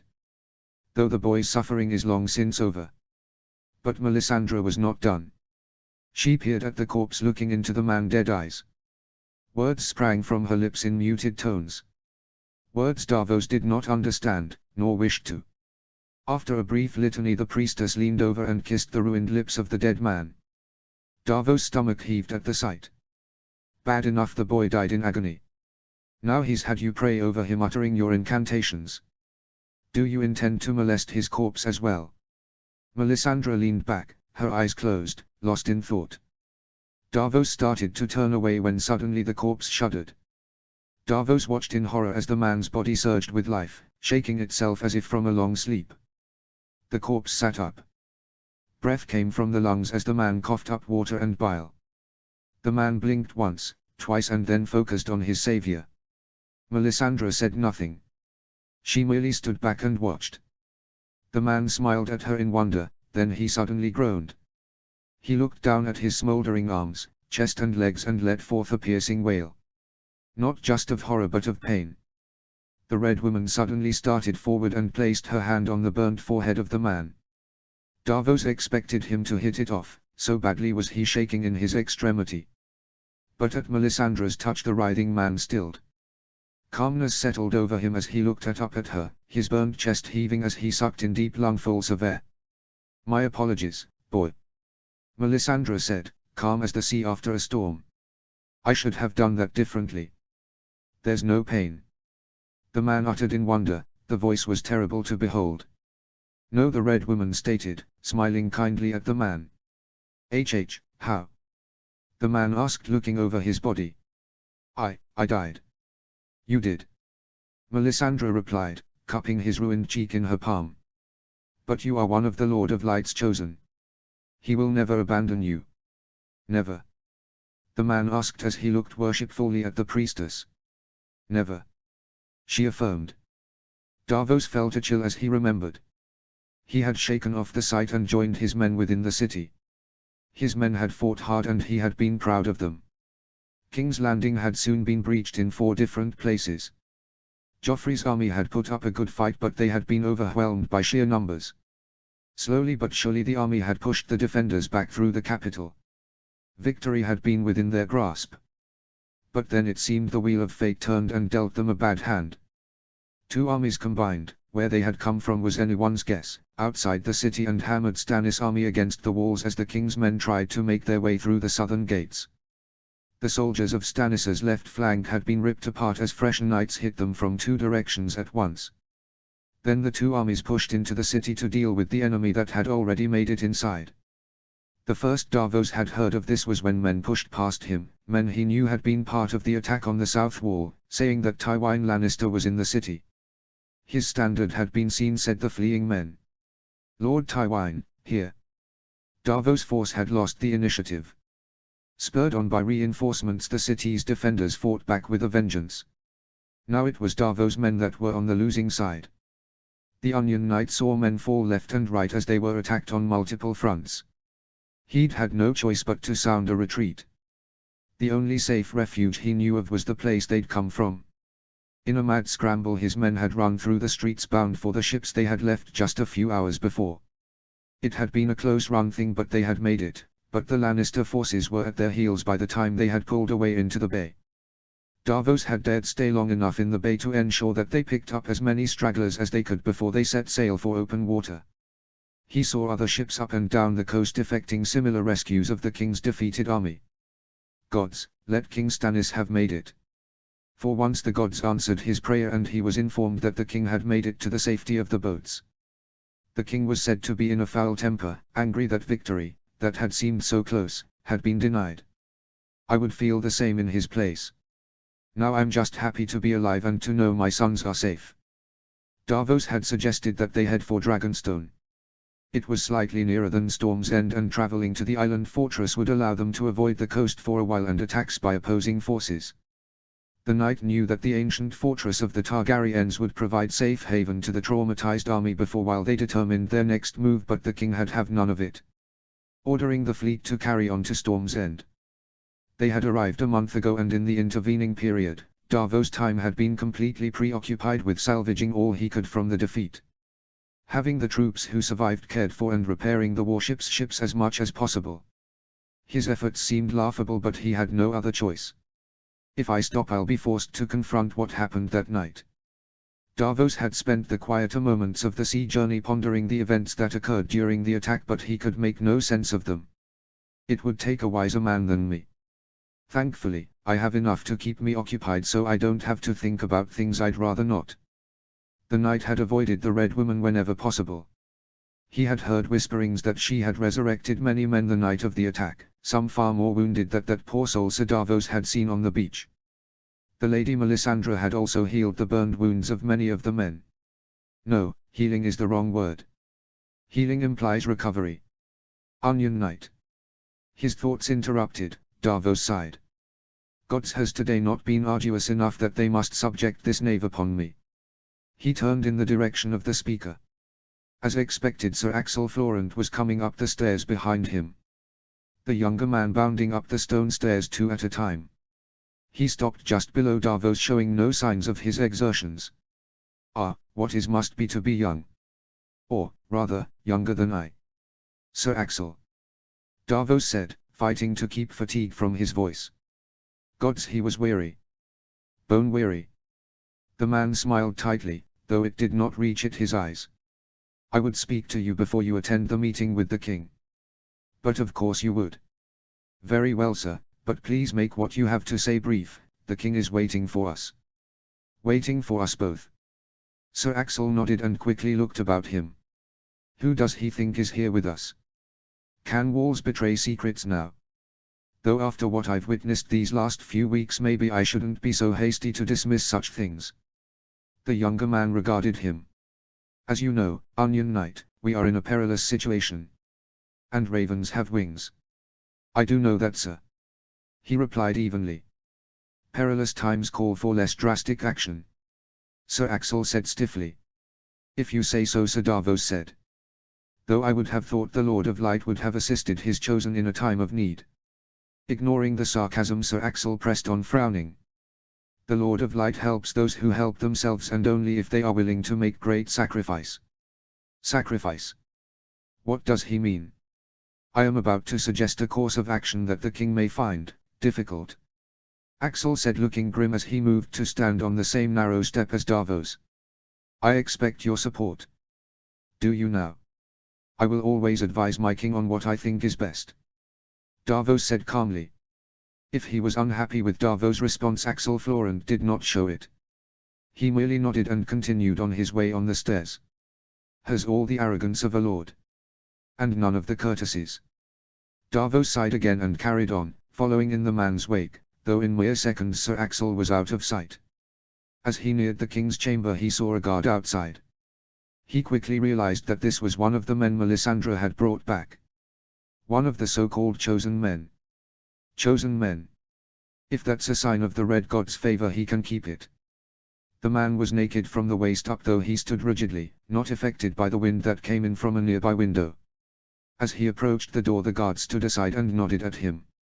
A flash of recognition pierced Davos' thoughts. It's Harrod. Isn't it? Beg pardon, sir, the man rasped, frowning. The burnt skin stretched as he looked puzzled. Have we met before? No. Davos responded. I suppose not. With a look of confusion on his burnt face, Harrod indicated that Davos should enter. Shaking his head, Davos stepped through the door. Gods help me. His entrance interrupted an ongoing conversation that abruptly died as soon as he arrived. Davos observed the king standing on the chamber's balcony overlooking Shipbreaker Bay. He had a quick feeling of remembrance as he recalled a time not so long ago when he had been in the exact same place holding the exact same sort of meeting. Gods, was it only a few months ago? It feels like a lifetime. The attendees of this meeting also matched that of the previous one. They sat at the table, with an even more mournful expression on this face than the last time they'd been here, was Alistair Florent. The Lord of Brightwater Keep and Hand of the King looked dour, his head in his hands. Also present was Axel Florent, who appeared to have been arguing with his older brother. The man's face was red with anger as he stood at the foot of the long table. His fists were bunched as he hammered the hardwood with a metal-clad fist. Obviously I have arrived in the middle of a disagreement. Just what I needed at the end of such a long day. Ever present, naturally, was the Lady Melisandre. The lady stood by the flames of brazier, transfixed by the flames as they danced in the darkness. She seemed disconnected with the meeting, uninterested in the arguments being presented by those around her. There at the side of the room was an additional presence, unexpected at war meetings. Queen Sliss Baratheon was standing between the table and the king. The doe woman was standing in the middle of the room. Her hands were together as if entreating the king. Odd. Stannis has never courted her advice before. Davos bowed stiffly. Apologies for being late, Your Grace. I was attending to some of the wounded. If the king had heard him, he gave no sign. Your attention to duty does you credit, Sir Davos. Sir Alistair Florent said from his place at the table. He offered Davos a tired smile. Well, I suppose that's more thanks than I was expecting. Not that I have done anything over the last few days for praise. The wounded are of no account. Queen's List declared with a disdainful sniff. They take up resources that are better used elsewhere. 7 hells. They were wounded in the king's service, my queen. Davos protested. Would you have us slay those that cannot fight? Don't be absurd. The queen replied with an impatient look on her face. I merely object to the waste of resources. We need every available fighting man, your grace. Lord Alistair said, addressing the king. You have just got through telling us that we have barely 10,000 men left as it is. Sir Axel snorted. Davos flinched. 10,000. We attacked King's Landing with more than 20. He had no idea that the casualty rate was so high. Though that it comes as no surprise. We have levies from around the Stormlands and Storm's End itself. The king's hand pointed out, consulting an unrolled scroll in front of him.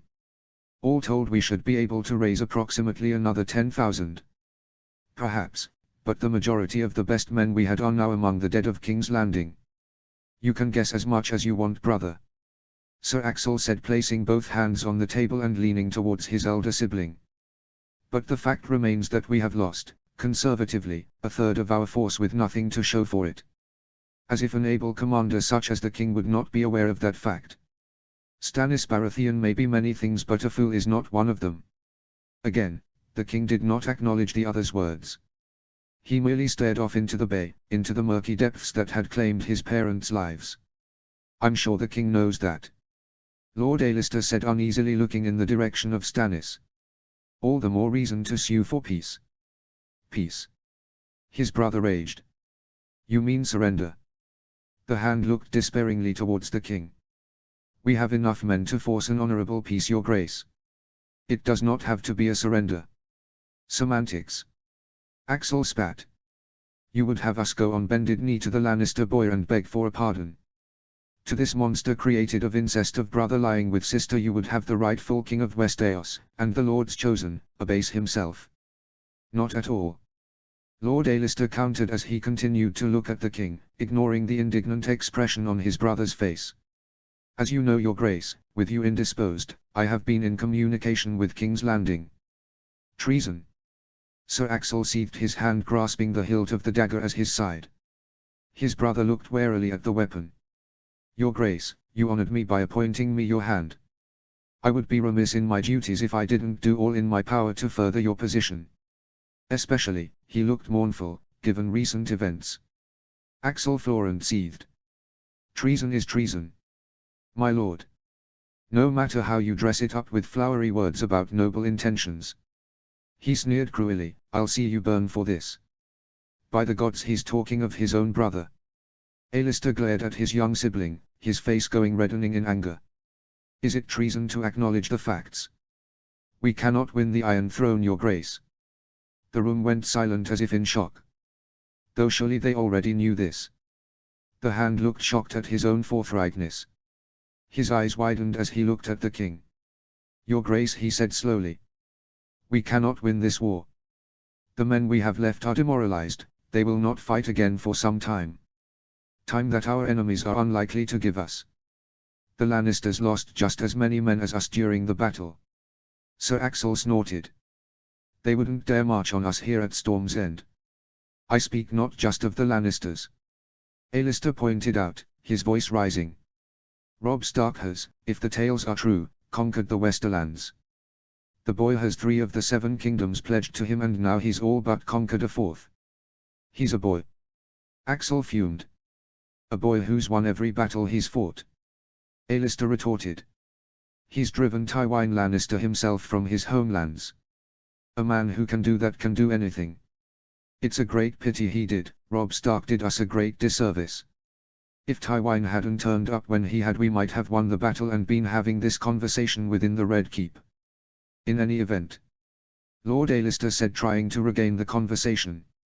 Of more immediate concern is the fact we have Dorne's forces to the south and the armies of the Reach in the west.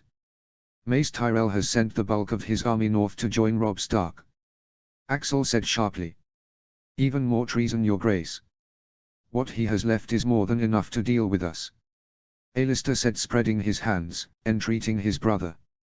Peace, your grace, is the best option. We need to make an alliance to ensure our survival. Perhaps he's right. You are in the presence of the rightful king of Westeros, Lord Alistair. The Queen stated. The king does not need to do anything. He does if he wants to win.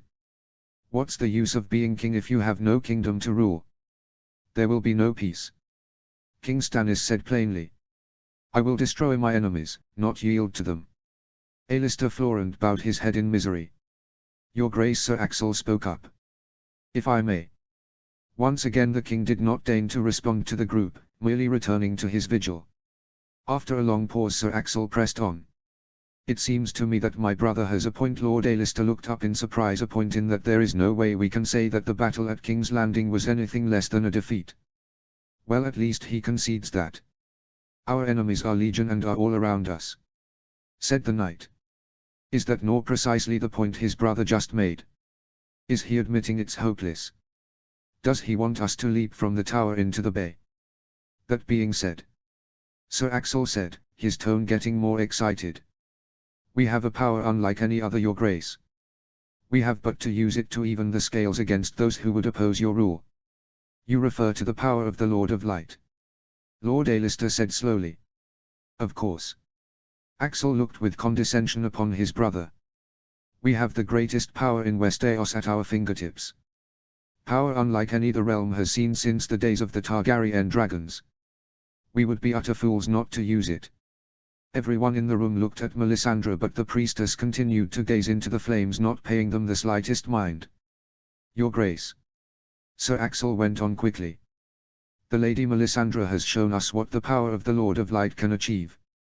Through her, he saved the fleet on the Blackwater, opened the city for our attack, and healed the wounds of those who are injured in his service. The man's eyes gleamed. He even granted her the power to raise the dead. That was true, at least.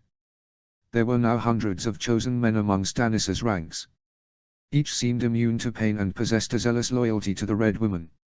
It was said by those that saw them in action that the men were demons in battle, hacking through the enemy, ignoring wounds that would stop normal men. Even when they fell, the priestess could bring them back again with the last kiss. The Lord of Light is the one true God. Queen's List declared in a loud voice. Never has there been more evidence of it than now. Exactly. Axel nodding his head in agreement. We've even heard from Volantis. High Priest Ben Aero has heard tale of Lady Melisandre's actions and is talking of dispatching the fiery hand to her service. 1,000 fanatics swelling our ranks. I don't know who I pity more. Us or our enemies. But that is not enough. Sir Axel cautioned. We must show the Lord our loyalty still further. Faith and sacrifice is what is needed. That is what the Lady Melisandre has always said.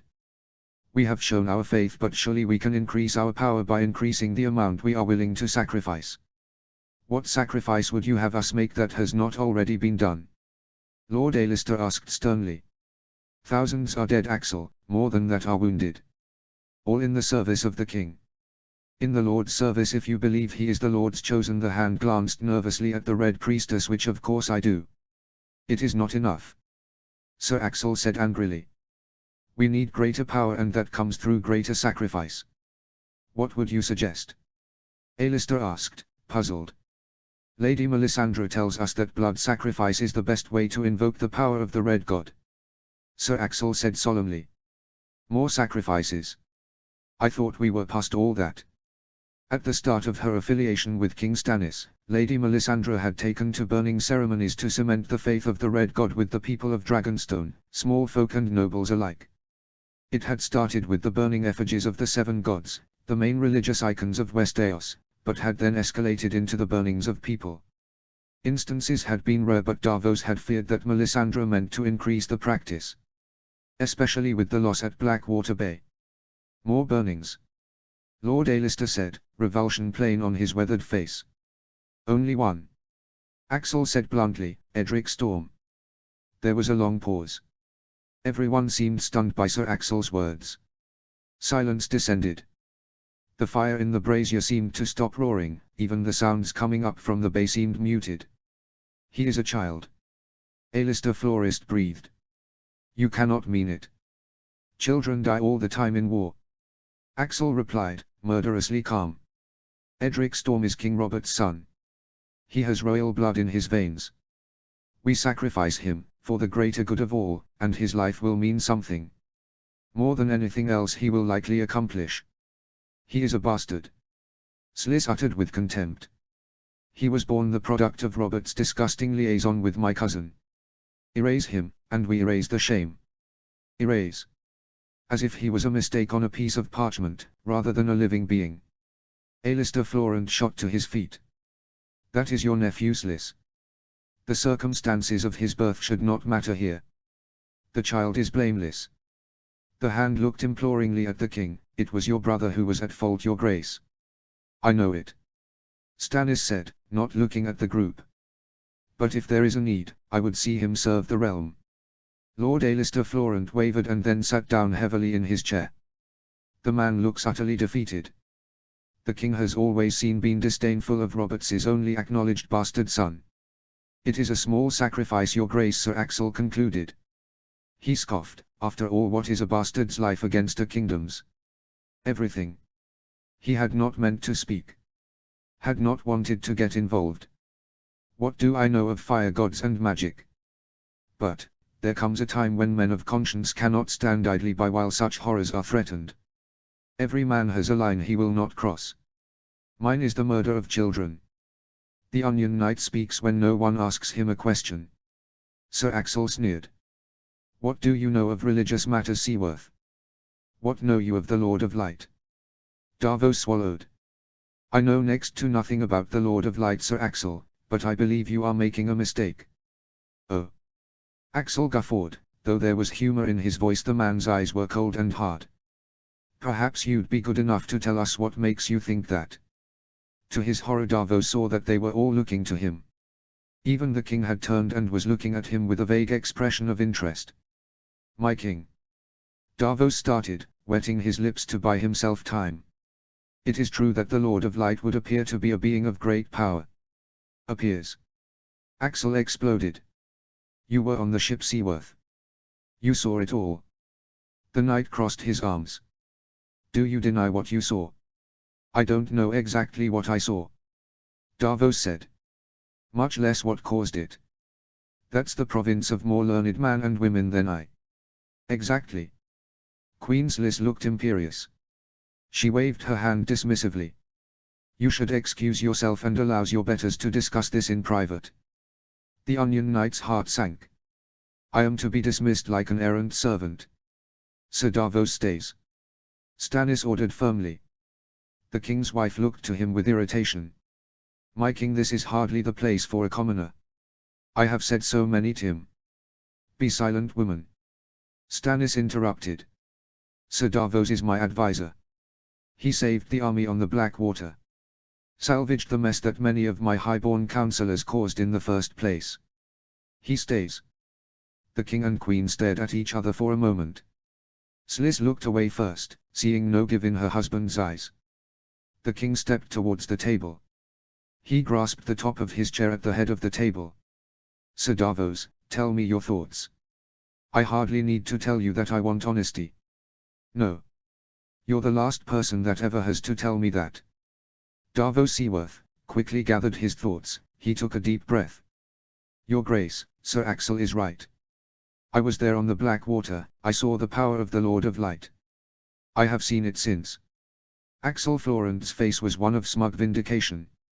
Even Queen Sliss was smiling thinly at him. Davos hesitated, bracing himself. In for a penny, in for a dragon. Where I disagree with Sir Axel is the notion that sacrifice, burning or otherwise, earns the Lord's favor. He saw Melisandre turn away from the flames and look at him with an odd expression. That is what the Red Priests teach us. Axel said hotly.